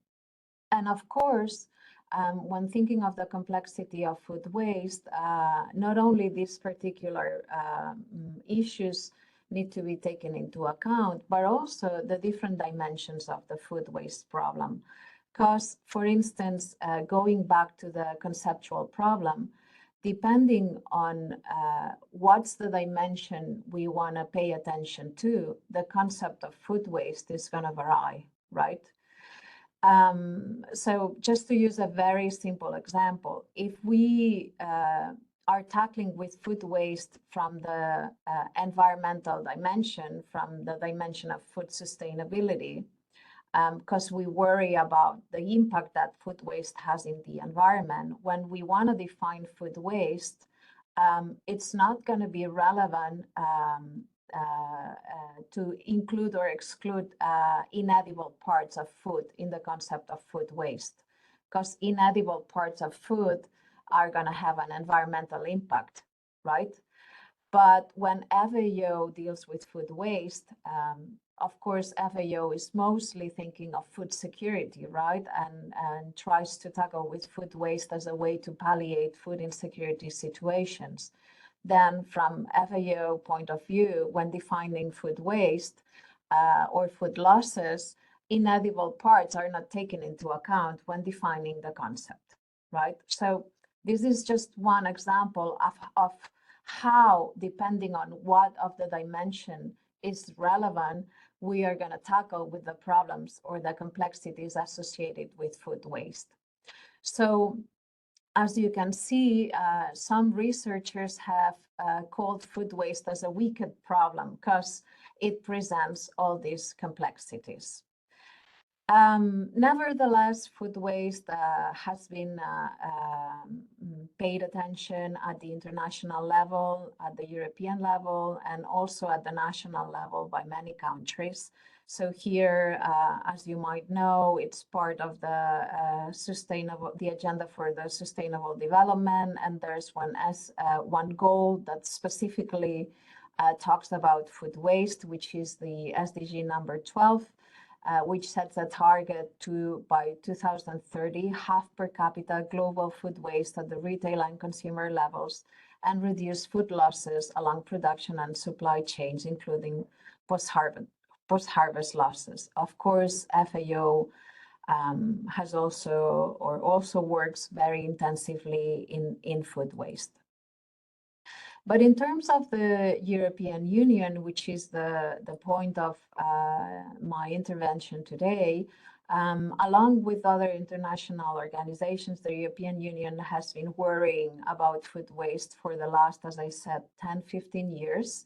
First, fostering studies, research on food waste to further be able to articulate regulations and policies relating to the topic. So the first important action within the European Union is the first Circular Economy Action Plan launched in 2015, and specifically the amendment of the Waste Framework Directive, which took place in 2018. And later I'm going to talk specifically of what was this amendment and why is it so important for food waste. And later on, the second cornerstone of the European Union approach to food waste is, of course, the farm to fork strategy, since it pays attention specifically to food waste as one way to transition towards sustainable food systems. So we're going to look specifically into what the farm to fork strategy says about it, and what actions have derived from the farm to fork strategy. Don't be very optimistic on that, because not many. So in terms of focusing in the Waste Framework Directive, the Waste Framework Directive was amended in 2018, and it included two main blocks of innovation, so to say. First, it expressly declared that the European Union would contribute to the achievement of the Sustainable Development Goal, consisting in reducing food waste at a global level. And then it set a non-binding target for the European Union to achieve by 2025 a 30% reduction, before reaching the 50% reduction by 2030. I need to point out that these are only good intentions from the European Union at this point. It's only the aim to contribute that's expressed in the regulation, and these targets expressed in percentages are included in the recitals of the Waste Framework Directive. And as we know, the recitals are not binding, so these are not binding goals for the European Union. So what are the main novelties of the Waste Framework Directive? First of all, it establishes a new concept, the concept of food waste. This is the first time that we find a legal concept for food waste in the framework of the European legislation. So that's a very important first step. Then it applies the waste hierarchy to food waste. I will explain how. And then it imposes specific obligations to the member states in relation to food waste. As to the concept of food waste, it was really easy for the European legislator to establish the concept, because the European legislation already had two very consolidated concepts, which were food on the one hand from the general food law, and waste, which is also a very well understood and established concept in the waste framework directive. So what's food waste from the European perspective? It's all food that becomes waste according to the previous definitions we have. Pay attention, because the concept of food losses is not included in the legal legislation or in the European legislation. Food losses is a concept used by the FAO mostly, relating to the losses to the food being wasted in the first stages of the food chain, meaning the primary production and distribution. And then food waste, according to FAO, is the food wasted in the latest stages of the food chain, meaning retail services, restaurants, consumers, and so on and so forth. But as I say, the European Union discards the concept of food loss and only uses the concept of food waste, which might refer to food being wasted along the whole food chain. So it's a very broad concept. Once it's going to be applied by member states, probably it will generate conflicts, but all the concepts around the Waste Framework Directive are very difficult, so it needs to be approached as in a case-by-case basis. And the European legislation already gives us some tips around certain exclusions. For instance, I would like you to pay attention to the fact that pre-harvest losses are not included, because if we look at the general food law, products become food once they are collected, once they are harvested. So before then, they are not food, and that's why they are excluded from the concept of food waste. This can be maybe problematic if we look at it specifically. And then another of the issues relating to the concept of food waste is that the European directive, the waste directive, differences in between food waste and bio waste, and both concepts can overlap at some moments. So we can even say there are two regimes relating to certain food waste, which would be the general regime and then the regime that applies to bio waste. As to the waste hierarchy, you all know that the Waste Framework Directive foresees a hierarchy, meaning a relation of different actions that go from most preferred to less preferred in relation to waste. So the first preferred action is prevention, then preparing for reuse, recycling, and other recovery. And the last action preferred is disposal, meaning to throw away the product in landfills or devote it to incineration. So what the amendment of 2018 makes is it creates a new type of waste, which is food waste, and accordingly, the food waste hierarchy applies also to food waste. So when producers and other actors face the production of food waste, they got to think of the waste hierarchy as with any other product. Here, some papers criticize the fact that an opportunity was missed to create a specific hierarchy for food, like it already happened in the French legislation, the USA. Actually, you have here the image you see is the food recovery hierarchy from the environmental agency in the United States, and countries like Spain or even Catalonia, which have laws on food waste, foresee a food hierarchy. But I think that although the framework directive doesn't foresee a hierarchy for food waste, that doesn't mean that the hierarchy does not apply to food. So I think that this criticism can be easily overpassed, so that's not relevant. And another of the criticisms is that since there's no this specific hierarchy, prevention is not enough fostered by the Waste Framework Directive. I don't agree with that criticism either, because of course the hierarchy foresees prevention as the first action, so it applies also to food waste.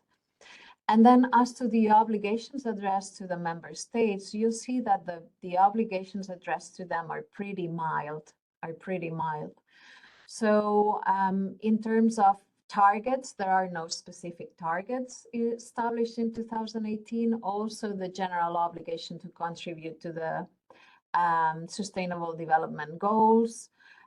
There's a reference to the food donation and tax incentives to food donation. And the specific obligations that member states have is to include food waste prevention within their waste prevention programs. Another obligation addressed to member states is the obligation of measurement and accountability. Of course, the European Union institutions need to know exactly how much food waste is happening in the member states. So the first serious, so to say, obligation established in the Waste Framework Directive is precisely to measure how much food waste is happening in the European member states. And key to that is the establishment of a common measurement methodology by means of a delegated decision. So we all know what's food waste, and we all know how to measure appropriately food waste, so we can set the basis to establish further action. And then there are obligations of collection and management of waste, but these obligations, pay attention, only refer to bio-waste. And as I said before, only certain types of food waste could be considered bio-waste. So another way of saying that is that in the Waste Framework Directive, there are no collection or management obligations relating to the new category of food waste that was then created. So it seems that's not much. Laura, sorry, you have 5 minutes left. Okay, perfect. I think I'm going to be on time. Thank you, Andrea. So it seems that's not much, but it's quite a lot, I would say, this first legal approach of the European Union on food waste. And then we jump into the farm to fork strategy. And before specifically dealing with the content of the farm to fork strategy, I want to point out that although a new circular economy action plan was passed in 2020, it doesn't really deal with food waste. Actually, the new circular economy action plan refers to the farm to fork strategy. So I would say that this means that food waste, abandons, so to say, but not in depth, but abandons the circular economy and moves into the farm to fork. So the umbrella for food waste right now is the farm to fork strategy and the food systems approach, so to say. So what does the farm to fork strategy say about food waste? So following what was already being made with the Waste Framework Directive, it proposes legally binding targets. So once we had all the information about food waste gathered, because member states had this obligation to provide this information, now we can set binding targets for the European Union. Another of the goals is to integrate food loss and waste prevention in other EU policies. So moving beyond the Waste Framework Directive, we'll see that there's an action specifically moving into other policies, specifically food information for consumers. One of the goals that sets also the farm to fork strategy is to investigate food losses at the production stage. So although the framework directive only refers to food waste, sometimes we find the European Union referring to food losses and binding the concept to the production stage. And then a general goal of coordination, and then the specific actions we find in the annex that are setting these binding targets and revising the rules on date marking, because it's understood that consumers are usually confused by the use by and best before dates, and that contributes to food waste. So currently, there haven't been any pieces of legislation passed by the European Union in relation to food waste, but we have a proposal from the Commission setting binding goals. I'm gonna pay attention to the goals only now, which are, the goals are to reduce food waste by 10% in the stages of processing and manufacturing along the food chain, and reducing 30% per capita jointly at retail and consumption levels, meaning restaurants, food services, households, and year 2020 is going to be used as a baseline. So the European Union with this proposal is aiming to set these binding goals, which is very interesting, and which I think it's going to be the leverage to push member states forward in regulations into food waste. And as to the date marking and food waste prevention, there's no proposal yet. There's only the inception approach. And the idea is to take a look at the regulation, at the FIC regulation, in order to make the information relating best before and use by clearer for consumers. So what are my conclusions to wrap up my brief intervention? So I think that the main question that can be posed to conclude is, how do the Waste Framework Directive and the Farm to Fork strategy face the complexity of the food waste problem? So I think that certain of the complexities of the food waste problem are faced by the Waste Framework Directive. It offers a concept. We might agree or disagree, but at least it offers a concept of food waste that sets a common basis for the European Union member states in order to take action on this matter. It also sets a measurement guideline. So we all know how we're going to measure food waste, or we measure food waste in the in terms of measurement. Maybe what the regulations so far don't tackle appropriately is the complexity of the food chain. I think that the approach so far in these terms is a little bit precautious, I would say, because knowing that most of food waste happens in households, the European Union tries to tackle that, and but that's actually really hard to tap into the behavior of consumers.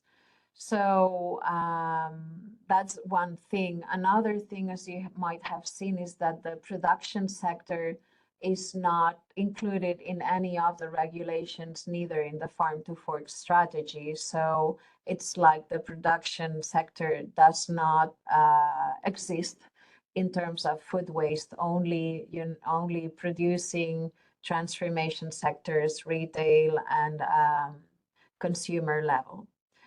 And then in terms of the differences between the different regions or the different countries, I do believe that using as an instrument a framework directive, it's appropriate because it sets some basis upon which member states can establish specific approaches to tackle with food waste. We could discuss or argue if the targets should be also adapted to each of the member states. That could be also an issue to argue, right? Because not all member states contribute in the same way to the generation of food waste. So these are some of the questions still open and that are still on the table for us to discuss, as well as the discussion about what's the best approach. So far, it is clear, I think, that by means of the Waste Framework Directive, the environmental approach is the leading approach in the European Union. This has been criticized by some scholars, meaning or because they think that this environmental approach doesn't take into account the nutritional value of food, because food is not anymore looked as food, but as waste. But I believe that the Waste Framework Directive, if we think of the prevention goal, supersedes this criticism. And these are only some of the conclusions around this topic. I finish here because I know I'm over my time, and I thank Andrea for the generosity, and I'm open for questions. Thank you very much. Thank you very much, Laura. Your presentation was really useful in understanding the complex implication of the waste and helping us to understand the EU actions that has been taken to reduce food waste and mitigate its impact. So many thanks for your presentation, Laura. I will give the floor to Fotopapa. Fotopapa is a PhD candidate in Agri-food law at the Sant'Anna School, with a presentation on digital agriculture and how we can safeguarding human rights through research and innovation. So, Fotopapa, the floor is yours. Thank you. Thank you so much. Thank you for the introduction. I will share my PowerPoint shortly. Can you see it? Yeah. Okay. So as Andrea mentioned, thank you for the introduction. I'm also a PhD candidate at the Sant'Anna School of Advanced Studies, and now I'm doing my research visit at VUB in Brussels. And thank you for having me today. I will try to connect my research topic, the topic of my PhD, with the previous presentations to show how it is all connected in a way. So firstly, I would like to present you my outline, what I'm planning to talk to you about. First of all, I will introduce you to digital agriculture and what I mean by digital agriculture, as well as its projected benefits. Then I will be talking about the human right to science, which I will link to responsible research and innovation, and I will explain the concept, what it means exactly, and how responsible research and innovation can be applied to digital agriculture, and what it means for farmers and for food production according to this mode of food production. And read some concluding remarks about the connection between all these three: the human right to science, responsible research and innovation, and digital agriculture. So first of all, what I mean by digital agriculture is the use of digital technologies such as drones, sensors, AI, robots, and Internet of Things in the field of agriculture. This has been happening for quite some time now, but it has been called the fourth agricultural revolution because it will have great impact on the way food is produced, and it is already happening across the world. But trying to connect it more to the EU, since it is also part of the sustain, the launch of the Sustain Center. It is a cross-cutting objective according to the Common Agricultural Policy.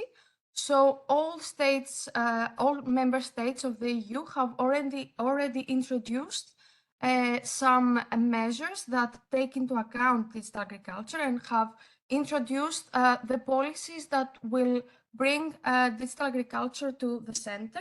Some policies are more specific than others. For example, Spain has a very specific and detailed policy about digital agriculture, and other states are more general in their approach. For example, my home country, Greece, is more general and including agriculture in the broader framework of digitalization of different sectors. And why do we need to talk about digital agriculture? As I mentioned previously, it is receiving more and more attention. It is a fast-growing sector, economically also, and more states are introducing related policies, not only in the EU, but also outside the EU. For example, Ethiopia has a very specific policy about digital agriculture, and other states as well are either involved in projects with digital agriculture, or they are already introducing specific or less specific policies about digital agriculture. And how is digital agriculture connected to what we have been listening to for the previous panel, also this panel? The way digital agriculture is projected to help out is related to climate change and food insecurity. As was mentioned before, there is this worry that there is a population growth and the food will not be enough for all this population growth, and also the fact that climate change creates risks for agriculture, but also what was mentioned before by my colleague Julia, that there is this interaction between climate and agriculture, and these two sectors interact with each other and affect each other. So we need to find a way to reduce greenhouse gas emissions, for example, and also to make sure that the way climate interacts with agriculture is in a way that agriculture can reply to it and can be resilient towards it. For example, when we are talking about the way water is managed through digital agriculture, there is the possibility to have sensors in the soil which will monitor the moisture of the soil, and there could be an automation of the irrigation to provide the water at a specific time when it is needed and in the specific part of the field where it is needed. Or it could also be that through weather stations that interact with the equipment that the farmer has installed in the farm, the farmer could have access to a specific advice related to his or her own specific farm, and how to react to the weather conditions that exist and could affect the farm. So first of all is the facilitation of decision-making through the apps to which the farmer has access, and to the data that allow the farmer to take decisions and to act according to the data received by the sensors and all the digital equipment on the farm. It also allows, as I mentioned before, the precise application of inputs such as water, but also agrochemicals such as fertilizers. And it also allows automation, as I mentioned before, the example of automated irrigation. Or also it could be that robots, for example, are responsible for collecting the fruit that is ready to be collected, or other crops that are ready to be collected. So all of these lead to less waste, because less water will be used if it's not necessary, or less inputs will be used in general if they're not necessary. Increased productivity and less labor for the farmer, since some of the functions could be automated and some decisions could be more quickly made. This also applies to livestock, not just the production of crops. It could be that, imagine this as a Fitbit for cows that allow the farmer to have access to the health data of the cow, or the eating patterns that the cow is following, and the rumination time that it takes for the cow to eat and ruminate. So all of these could have indications about the health status of the cow and could allow the farmer to have a more overall image of the status, and when the vet needs to be called, for example, or what other actions need to be taken. And what I wanted to do was to connect all of this to human rights and to understand how the human right to science could play a role, because I'm trying to move to the other slide, but it's not working. Okay. So according to the Article 15, paragraph 1b of the International Covenant on Economic, Social and Cultural Rights, enshrines the human right to science. So I wanted to focus on two of the elements because I will connect these elements to responsible research and innovation. My argument in this presentation is that this article could be used as a legal basis for an approach based on responsible research and innovation, and to connect these two in digital agriculture. So first, the first element I would like to focus on is the access to benefits of scientific progress and its applications, which is contained in the text of the right to science. And when we are talking about benefits, according to General Comment 25, this is a general comment by the committee which monitors the implementation of this covenant. Benefits include material and non-material benefits. So we can see that this agriculture can fall under this definition also for the hardware and the software used. And according to the obligation to fulfill, this means that states are under an obligation to bridge the gaps and remove the barriers that exist and allow farmers to have access to these benefits, the benefits of digital agriculture and the technology used.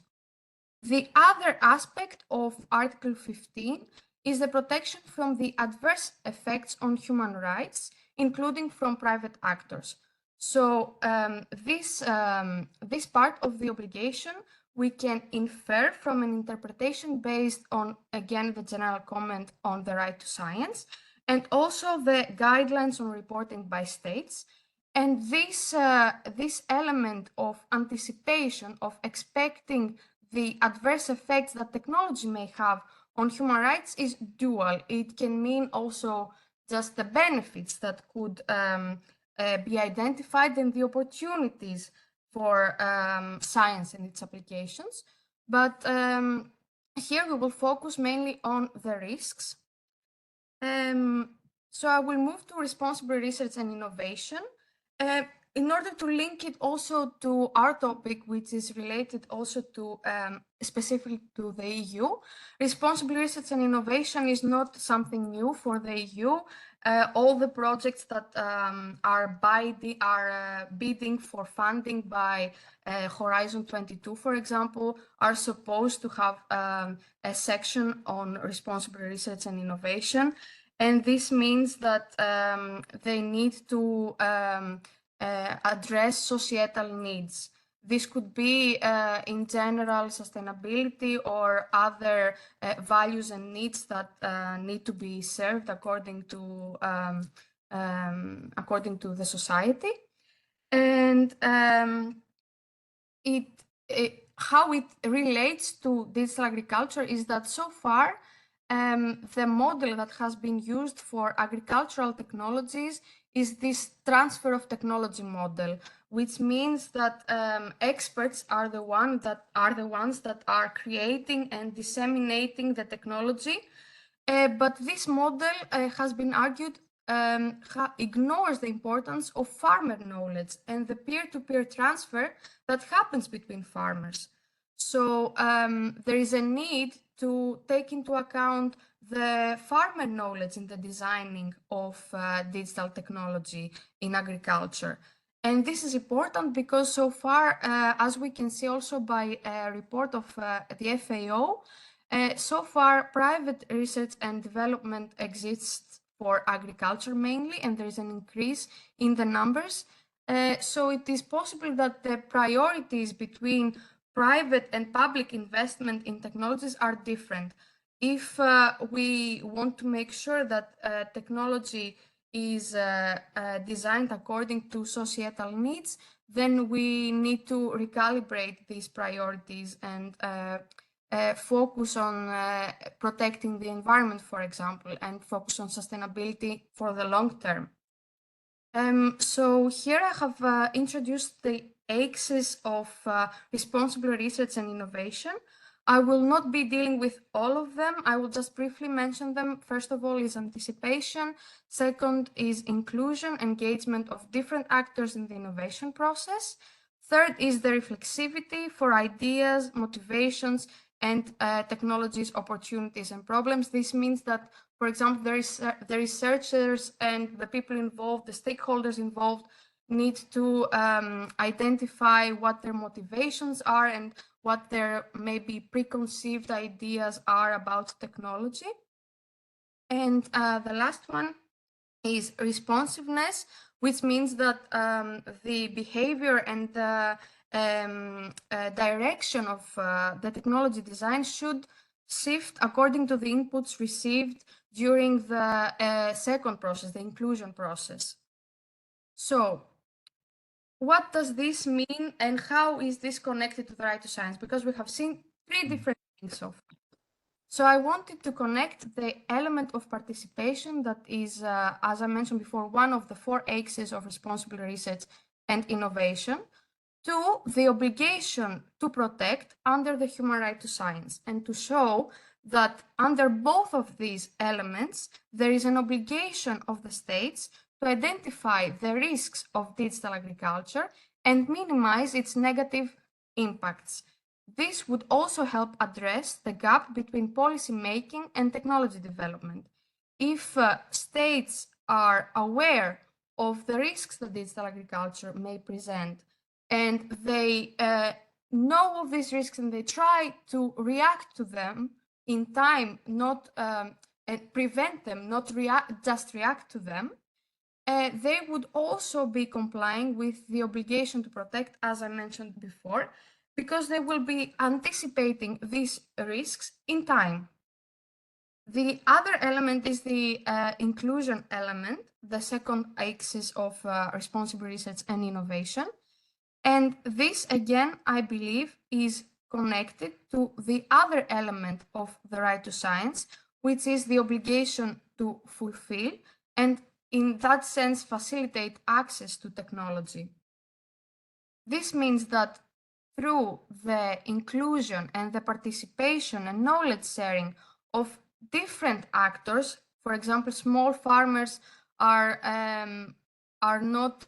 at a disadvantage when it comes to digital agriculture, because the technology developed is mainly addressed to larger farms and industrial farms that are following a monocultural paradigm and are focused on just increasing the production, means that small farmers who are also at a disadvantage in terms of the digital divide that exists between rural areas and more urban areas, and also in terms of access to knowledge or having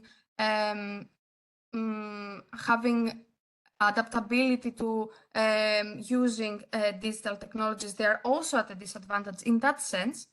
So if small farmers are more involved in the design and the technology development process, this would mean that the technology could be addressing their needs and they could also be adopting this type of technology.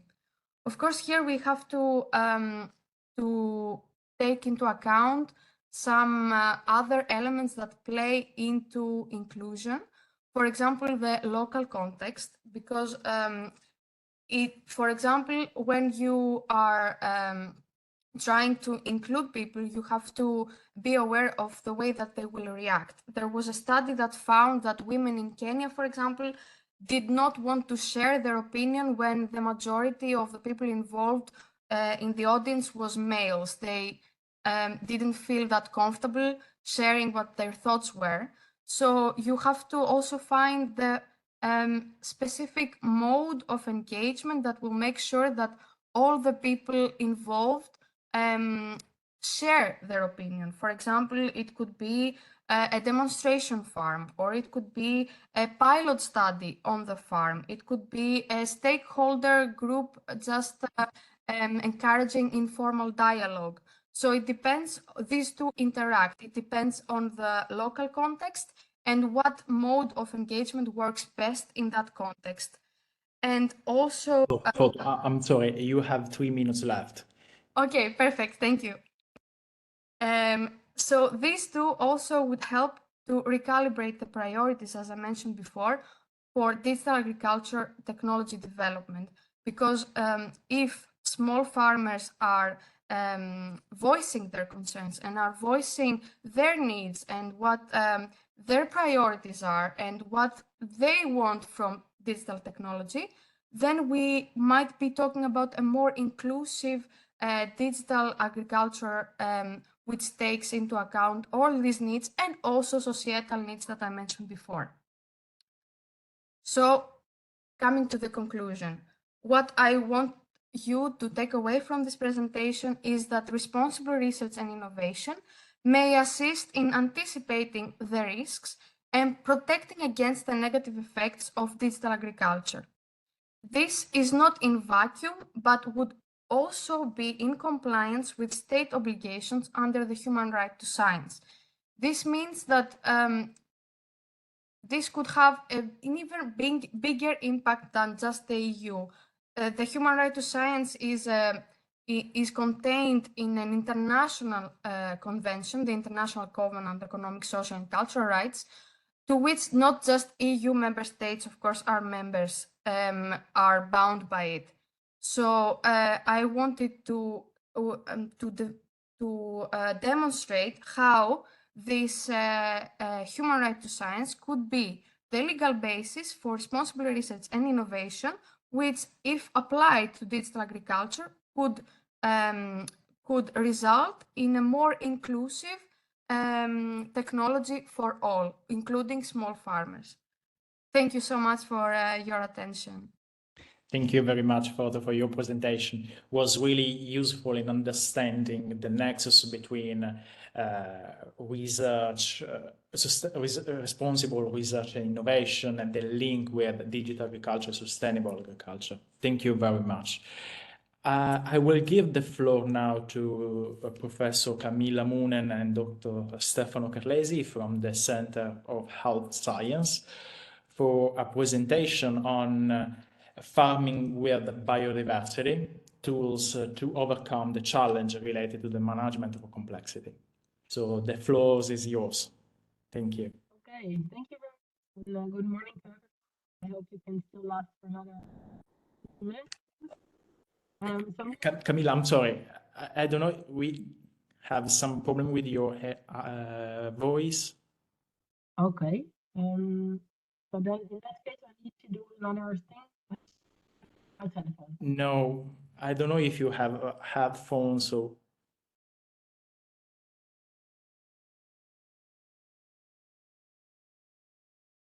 do you hear me now? It's better. It's a little bit better. Is it acceptable? Yeah. Do another system. It's very low. It's still very low, but it's better. Maybe you could try, I'm not sure if it's true, but you could try to disconnect the Bluetooth with the headphones. Maybe it's better. I don't know. Huh? Yeah, could be. Now how is it going? It's still low. Okay. All right. Okay, so what I will do then. Okay, that's better. That's very good. good. Okay. Yeah. Okay. So me and Stefano, we will share this presentation. Stefano will now show it, and yeah, so it connects very well to the last presentation. Yeah, we will talk a little bit more about these farmers and what they are doing and what they really need. Show you a little insight in how technologies can support sustainable and diversified farming systems. Okay, I hope you start seeing something right now. Did you see the presentation? Yeah, we see the presentation. Yeah, okay. So next one, Stefano, so we don't lose any time. So I will talk a little bit about what is agrobiodiversity and how this is important for sustainable agri-food systems and how this is especially connected to the concept of complexity. And then Stefano will show you some examples of how technological innovations can actually alleviate the problems that complexity may give rise to in sustainable food systems. Next slide.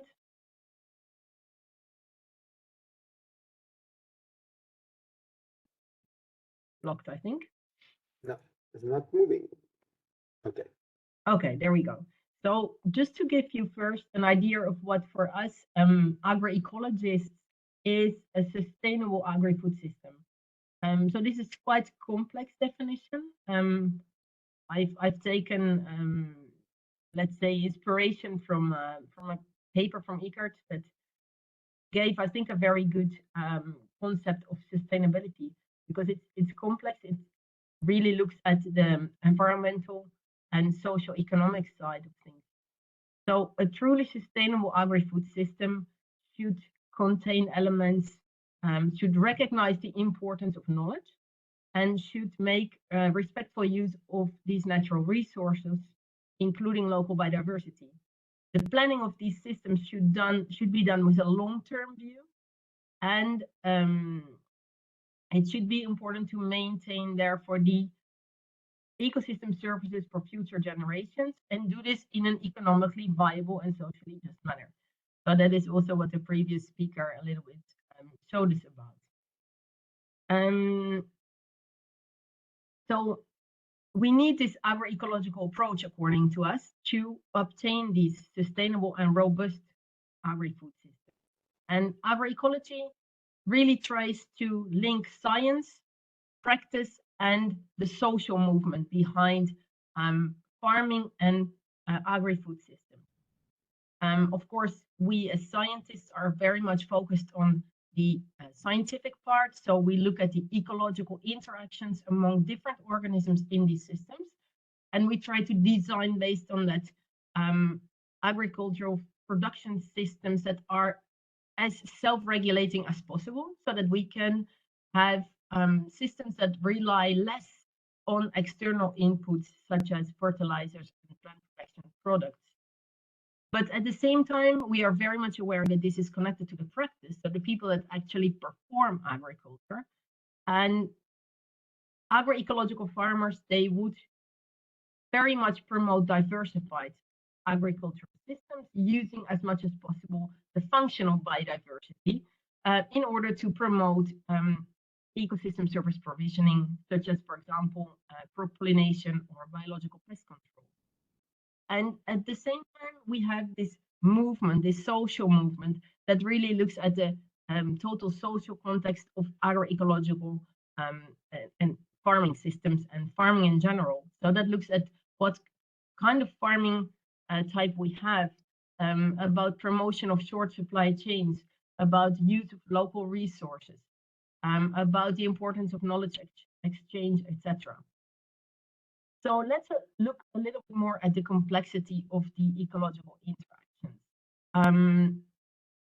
So I want to explain this quite complex knowledge through this example. So this is just a simple example that shows you why complexity is fundamental to obtain sustainability and to obtain robust systems. So I give the example of a flower and flower visiting insect network. So it means you have insects that need flowers for food source. And you see in the orange bars of the two systems, you see these represent insect species. And the green bars represent flower species. So you see two completely different systems. In the first system, you see a lot of different flower visiting insects, and only few of them have quite a lot of abundance. So the bigger the bar, the more abundance these species have in the system. So in the first system, you see a lot of not too abundant species, both in terms of insects and flowers. In the second system, you see that there is less species, and especially much less flower species. And these few flower species that are present are relatively very abundant. So all the insects that are present in the system, they depend on these few flowers. So if now some disaster happens or some disruption of the system, in the first system, if some of these linkages are missing, there will still be enough linkages in the system to support the presence of all these organisms and all the services that these and processes, ecological processes that are guaranteed by these organisms, they will still be maintained in the system. If you now look at the second system, the one at the bottom, you can see that there's a lot of single linkages. So one insect depends on one flower species. So if this flower species is missing for some reason from the system, all the other these insects will disappear. So if instead of flowers and insects, you put any kind of ecosystem service in here, you can understand that if I disrupt a complex system, in some way I can manage to maintain its functionality. If I disrupt a simple system, then I will lose functionality of this system. And therefore, it means that to create sustainable and robust systems, I need complexity in these systems. Okay, next slide. And so our objective is to design robust cropping systems. And we do that through the agro-ecosystem approach. And we try to manage the agro-biodiversity by optimizing the diversification in these systems, and especially to analyze what is functional biodiversity. So which organisms in our system actually contribute in a relevant way, in a significant way to some very important ecosystem processes, like soil fertility, like pollination, like pest control, like crop production. Then another concept that is really fundamental in agroecology is the fact that it is knowledge intensive, because you understand that if I analyze the functional roles of biodiversity, so of all the organisms present in the system, I need a lot of knowledge, I need a lot of studies. And in order to put this all together, that you can already feel that that is very complex. So in an organic agroecosystem approach, we have a very high level of knowledge intensity, a request for knowledge and for managing this knowledge and for making this knowledge available to farmers, who are in the end the people that make the decisions of what they grow in their fields and how they grow in the field. So next slide. And at the same time, when we design these agro-ecosystems, we need to find to understand the trade-offs that could happen between food production, environmental protection, and agro-ecosystem services that we want to obtain. Next slide. And in doing all of that, we need to study the agricultural practices. We need to study the natural resources that are present in a system. And we need to understand the spatial configuration of different land use, different ways of using land, and also their temporal variation.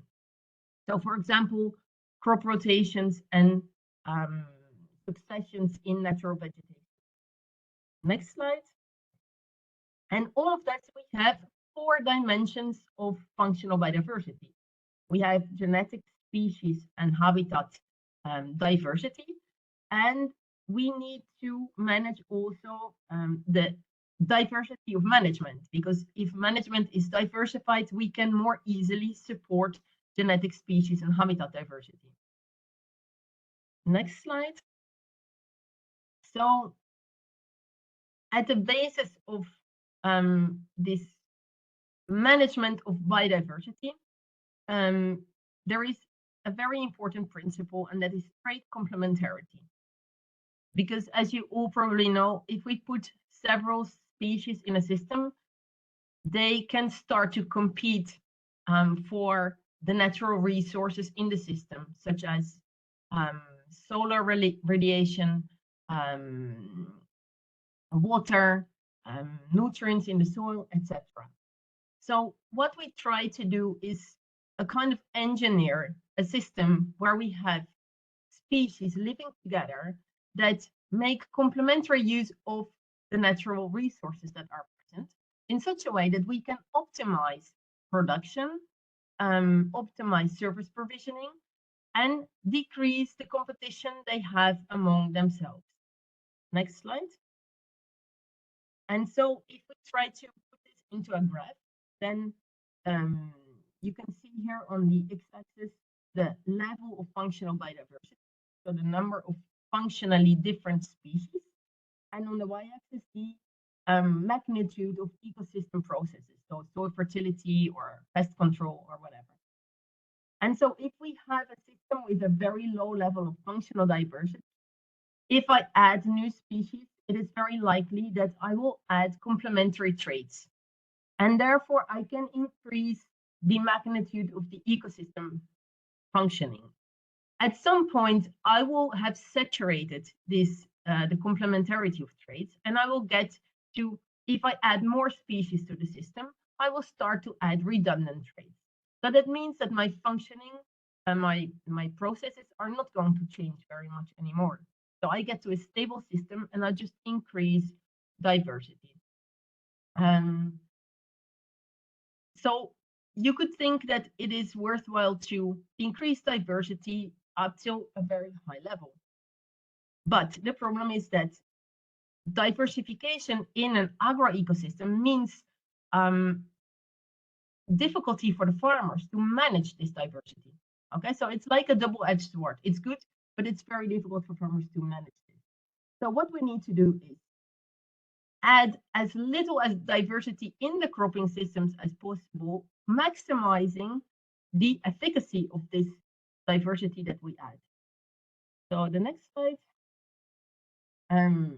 shows how we can try, through analysis of the functional biodiversity, how we can try to move this line of increase of functional ecosystem functioning by selecting the functional biodiversity in a very specific way. So then instead of having a random increase of species, we make a functional increase. And through this, we can reduce the complexity of the system to make it more manageable for the farmers, but have a maximum ecosystem service provisioning. So you can understand that this technologies could be actually quite useful for this, especially on the first place to manage knowledge and to select this, for example, complementary organisms. And in the second place, once we have diversity in a crop field, technologies can be very useful to manage this biodiversity. So my last slide is the next one. So therefore, the future of agriculture and agro-ecosystems is not some return to the past, as some people think. It is really a step into the future, trying to develop sustainable technological innovation, and therefore support the management of diversified and complex systems. in an economically viable way for farmers. And so Stefano will now give you some examples of technologies that can be either good or bad from an agroecological. Thank you. Yeah, thank you, Camilla. I have 6 minutes left, if I'm not wrong, and I'll try to give you a brief comparison between different digital technology that can be applied in agro-ecosystem. They can be both serve very well the use of biodiversity in a functional way, or oversimplify the environment. So I give you the opportunity to start thinking a little bit more on to details. So we go a little bit in technicalities, but I think it can worth the effort. So the basic idea is that I'm gonna more or less speak about GNSS RTK. So it's like a sort of very precise GPS. I cannot go too much into detail, but if you are curious, I can give more detail about that. Robotic and automation, that is something different. Then remote sensing and imaging analysis in general, and automated sensors, so collecting data in automatic way in a very high frequency, and then modeling and decision support system. So those are more or less the different category that we are using. We think that they can be very supportive for agroecological transition, but we're gonna see if all these different tools that are promoted as very important for ecosystem services are really going into this direction. So this is 2 examples of automated or robotic kind of tools.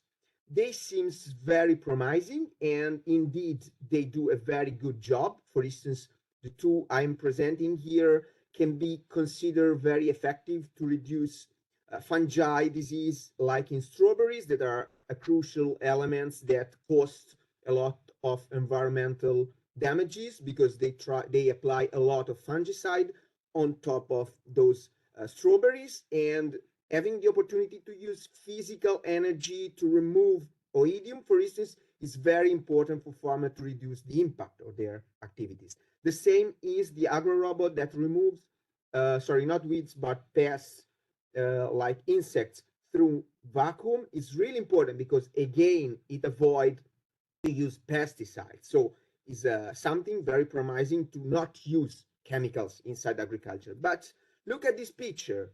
How many diversity do you see here?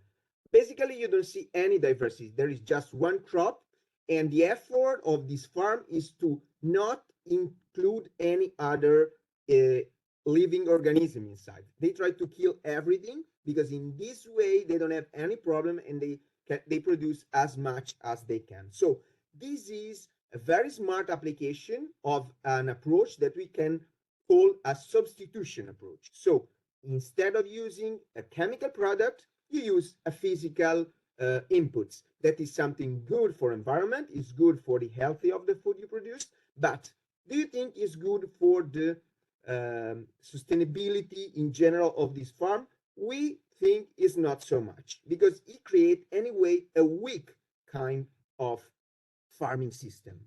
Here are other 2 examples of something that is related to automation and to robotics. For instance, in the first example, we see an automatic tractor. Well, what is the main goal of this new tractor that is a robot? It costs a lot. It's basically get rid of one single worker inside a farm. So you can make more work, so you can manage, for instance, in this case, through the use of mechanical system instead of pesticides. So this is good for environment. This is good even for the farm because you spend less. But still, the approach is just keep the same system, just change a small piece of this, just to substitute a single element. While on the other example, we have something that can bring us to another level. We have a robot crop that analyze images and try to analyze what's a crop and what a weed, and then it take a decision. It decide to remove some weed instead of the crop, or instead of other elements that can be present in the field. So this is an example of something that has some strong potentiality to increase diversity inside a farm. Why? Because first of all, if we don't have the opportunity to use a robot to take this kind of decisions, so to remove or not this plant because we recognize this plant as a weed and not as a crop, well, if the robot can do that, we need people to do that.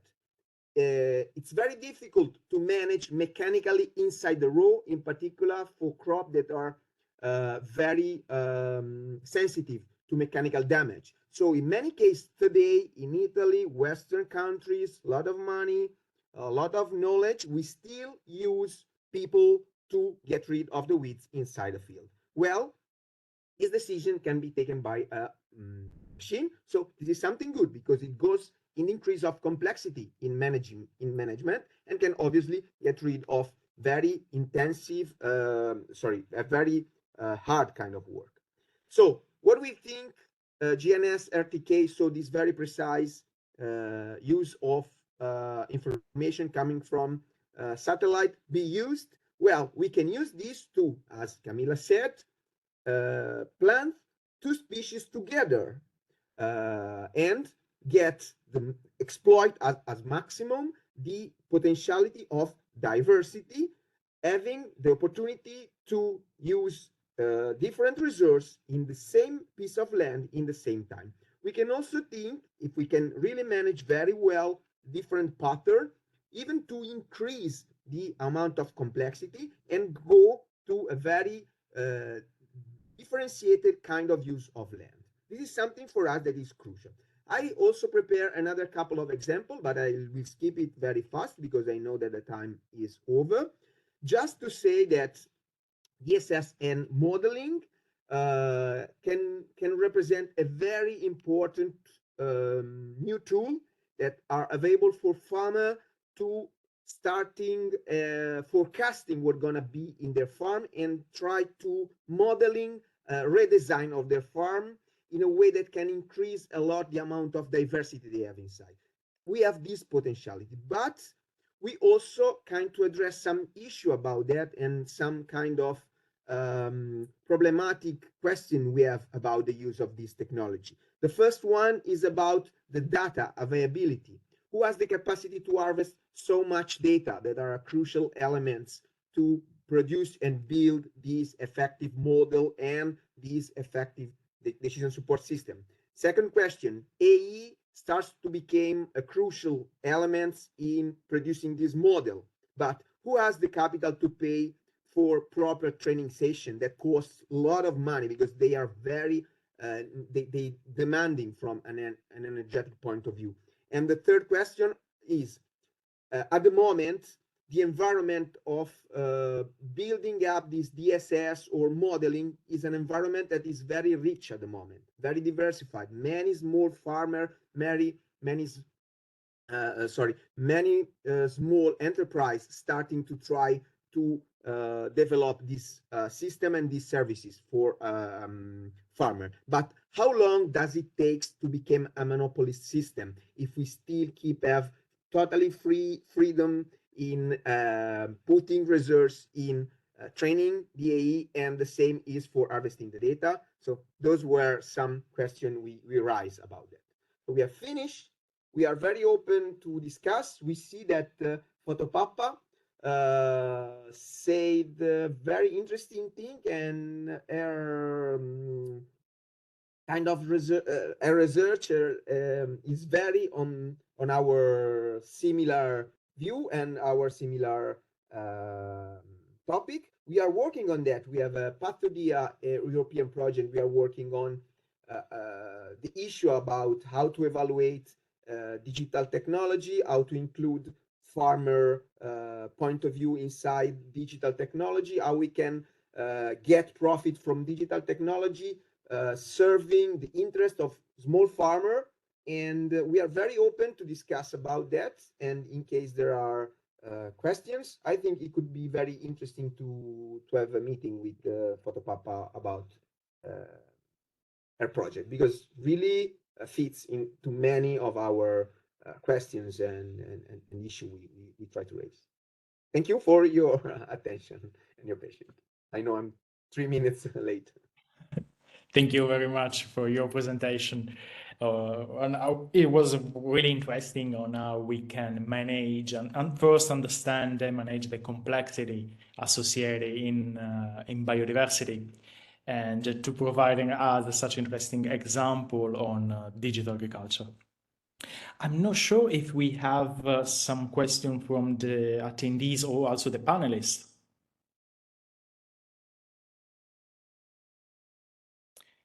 Okay, we have a question from Julia. Hello, do you hear me? Yeah. Okay, so, well, first of all, of course, thank you very much for these presentations. They were extremely interesting, and it's always very nice to hear from like a different point of view. So thanks to all. I was interested in making a question to Professor Laura Salamero. Because I'm facing quite often the topic of food waste and food loss. So I was quite interested. And thank you for the presentation, because it was very clear and it highlighted the most important key points. So thanks a lot. I wanted to know like your point of view about it's related to the Waste Framework Directive. Like, do you believe that implementing a directive is still the right tool, or would it be better, for example, the tool of the regulation? And another question is related to the definition of food waste and food loss. So as you already said, there is all this concern about the conceptual framework. Do you have any suggestions on like what type of definition would be most appropriate? Not that you have the definition, or if you have, that would be amazing. But I mean, like, do you feel it's better focusing on certain aspects of the conceptual framework or not? Thanks. Andrea, should I reply now? Yes. Okay. Yes. So thank you, Julia, for your interest in the topic and for your questions. As to the first question, I do believe that right now the framework directive is working pretty well in terms of making this first approach to food waste. Because as I said before, some of the complexities of the food waste problem, I believe they do not allow for a regulation to tackle with the issue to start with, right? Because it would be too rigid, and probably it would not serve, or it would not adjust to the differences in between the member states.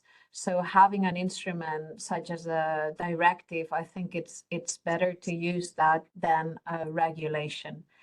That's different from saying that once we want to expand the legal instruments to fight against food waste into other realms, into other policies, regulations wouldn't be the best way to do it. For instance, the Frame to Fork strategy gave us a good example of that by proposing the amendment of the FIC regulation, right? And establishing a standard regulation that's equal for all the member states. But so far, I do believe that the Waste Framework Directive is a good instrument. Actually, I think that's an underlying discussion within people who do research on food waste that actually deals with that. Do we need how do we tackle with food waste? Do we need single approach? Do we need different approaches? Do we need to find coherence? What does it mean, coherence? And so that's a really good point. I think this is one of the big questions around food waste right now, and food systems also, right? Do we need this overarching regulation? How will it look like? So this also applies to food waste by itself. And as in terms of the concepts, That's pretty tough. I feel really, I'm an administrative lawyer. I need to say this is my background. So I feel very comfortable with definitions and having a definition on the Waste Framework Directive that's based upon already pre-existing definition, at least that give us legal certainty, which is always so important, right? And although concepts and definitions are always so complex and there are always special cases that break the general rule or the general concept, I still think that the approach that the European Union used by means of the Waste Framework Directive is very useful. I think that using only one concept, food waste, may well serve very well, it will serve very well the aims of tackling with food waste. Actually, which is hard for me to understand is why do we need to differentiate in between food loss and food waste as FAO does, only paying attention into what phase of the food chain waste happens. That's the main distinction in between food waste and food loss, as far as I know. I don't see how that distinction is useful. I think it's actually confusing sometimes. And, we can establish a regime based on the concept of food waste and then differentiate the actions that we need to use to tackle with it, depending on where food waste happens, who causes food waste, and so on and so forth. I hope I've answered your question. Yes, thanks. And I appreciate this, like the questions that you have arose. Okay, yeah, the tense. No, I find it very interesting also because I feel very confident when I find definitions as well. So we share this common feeling, but it always seems that every time, even if there's a definition, the definition is not right. So there could be more effort. So either the problem is there is no definition. So, okay, let's find either there is a definition, but it's not appropriate. So, but at the same time, I don't know, I felt confident with the FAO definition because I thought okay, it's very clear. This is what happens before, what happens after. But actually, thinking to what you were saying, it's also true. I mean, take it simple, not make it simple, just food waste, and then we specify. So, no, thanks. It was a very interesting point of view. Thank you very much, Laura. I see two further questions. The first was from Antonio Manzoni. But I mean, if Photo wants to go first, since she presented, you can go first, Photo, if you want. But I have a question that was both for you and for Camilla and Stefano. And I was just very curious to know on the one about the issue on data, on agricultural data. Since I'm facing this issue a lot during my research, and on the legal side, so for Photo, I'm just curious to know if you are including this issue on your research extensively. So if you're considering all the let's say legal and socio-economic issues related to agricultural data, such as digital divide or the difficulty in harmonizing legal arrangements on agricultural data. And for Camilla and Stefano, I was curious, is also Stefano mentioned the role of data at the end of the presentation. I was curious to know what you think about if there's some, let's say, if you think that there's some incompatibility between this more and more important role of data in the agricultural economy and the correct development of agroecological practices. Thank you. So I think Photo Papa can answer first, and then Stefano and Camilla. I will be very brief because I'm not dealing specifically with this in my PhD. I will say that agricultural data are not protected by the GDPR, so they don't have this kind of protection. And also, I guess there is a problem there that so far there is no specific legal document that will help address agricultural data. There are some code of conducts that are in use. For example, for the EU, there is a EU code of conduct for agricultural data. But again, they're not binding. You can comply with them if you want, as a company and as a farmer. I can share with you some more specific research if you are interested in it. I will. Yeah, I'm not. yeah, please. I will be very interested. Yeah, thank you very much. Okay, perfect. Okay, Thanks. okay. Stefano and Camilla. Stefano, I think you are muted. I mean, if Photo has also a question, I see she raised an hand. She can give. Yeah, thank you so much for your presentation. I wish your presentation was before mine, so you would explain all the mechanical and more technical parts that maybe I misrepresented. I would be very happy to exchange more knowledge and more information because, of course, I'm a lawyer, so I don't have the technical and agricultural background to understand everything. So maybe sometimes I'm missing something or I'm understanding it in a different way than I should.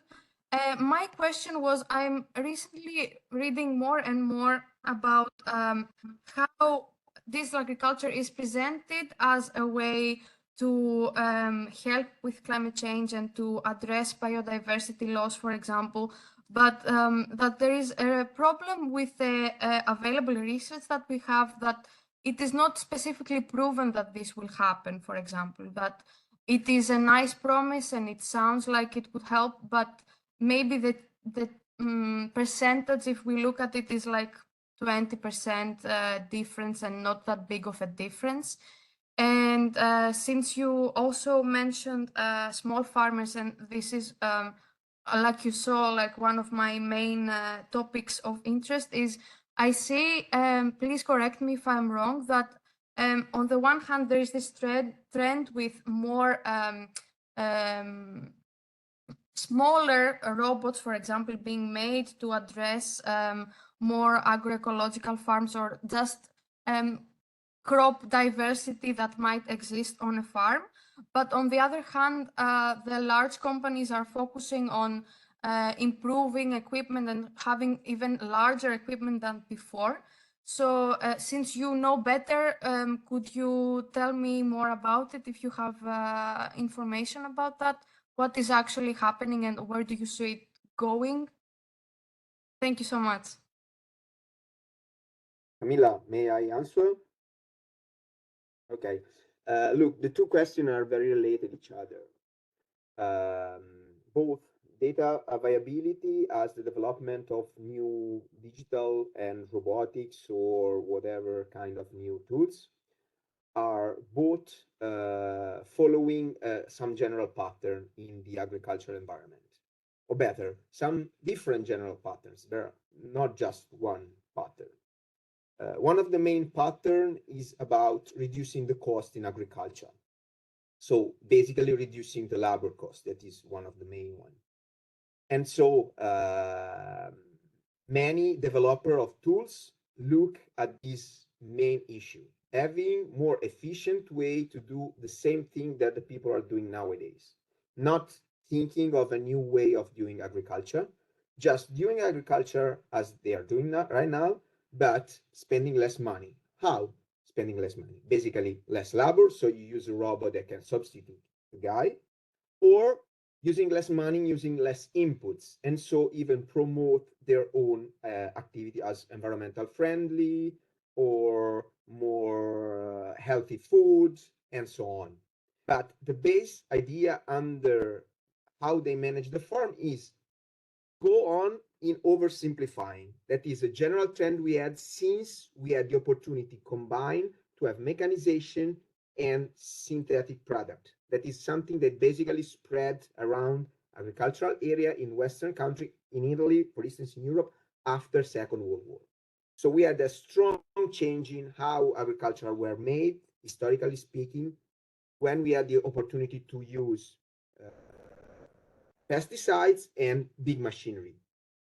And the trend is the same. Instead of using big machinery now, you can use even smaller machinery, but the way of thinking is the same, using less inputs, using less labor.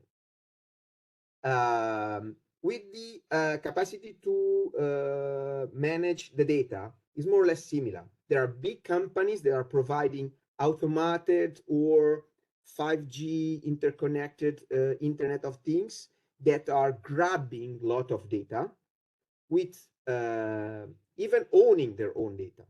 Like all the RTK, GNSS that are given by private company are taken and stored. So the same producer of the big machinery you are using, they can even know where the tractor is, how much fast is going, how much fuel is consuming. So you can have an idea on which kind of soil is there, which kind of activities you are doing. And then they can combine this big amount of data to have nice statistics about how effective is the way his machine is working, but also he can provide this data to someone that can use this data to produce models or DSS, or to try to understand how efficient is the way in which you are managing your farm. So for sure, we can start thinking that the data that farmer produce are owned by the farmer itself and not by who provide the machine. But now, right now, the farmer are not so aware about that. So they are very, like the common user of smartphone. We all are very happy to share data if we get a service. And pay attention, there is a even bigger risk of knowledge grabbing, because there are nowadays some DSS that provide credits based on feedbacks, like booking. You give you say, I was very happy to stay in this hotel because I had some services, some disservices, this was good, this was wrong. And some DSS provide a similar service. If you provide feedbacks on some activities you did, they take this information and it's very useful for them, and they give you back some credits to use their DSS. It's something I see 2 days ago. I was in Angers in France, where there were this big fair about new technology, and it's something they promote as something smart and nice. But at the end, what they are doing, they're grabbing experience and knowledge for farmer, from small or big, it don't matter at all, to make their product more performative and more efficient. So somehow it's even something good, but how this power and very valuable kind of information reward to farmer? Well, just giving their own DSS, so not giving any money, not recognizing anything, and basically grabbing it. So do we need some legal intervention to try to understand how to deal with this? 100% sure. How to do? It's not my topic, so I can help on understanding things, but I cannot provide any answer. Okay, thank you very much, Stefan and Papa. Since we don't have any further question, I think we can close this panel, and thank you very much to all our panelists for the presentation. Very much interesting. I will give the floor again to Professor Labrese for some final remarks. It's very late, so I just step in for a moment to thank all the panelists for their interesting contributions and the audience for being with us. I hope each of you will join us in the next activities of the Center of Excellence Sustain. Have a nice afternoon. It's Friday, and have a nice weekend. Bye-bye. Thank you. Thank you. Bye bye. Thanks to everyone. Thank you very much. Thank you. Bye. Thanks a lot.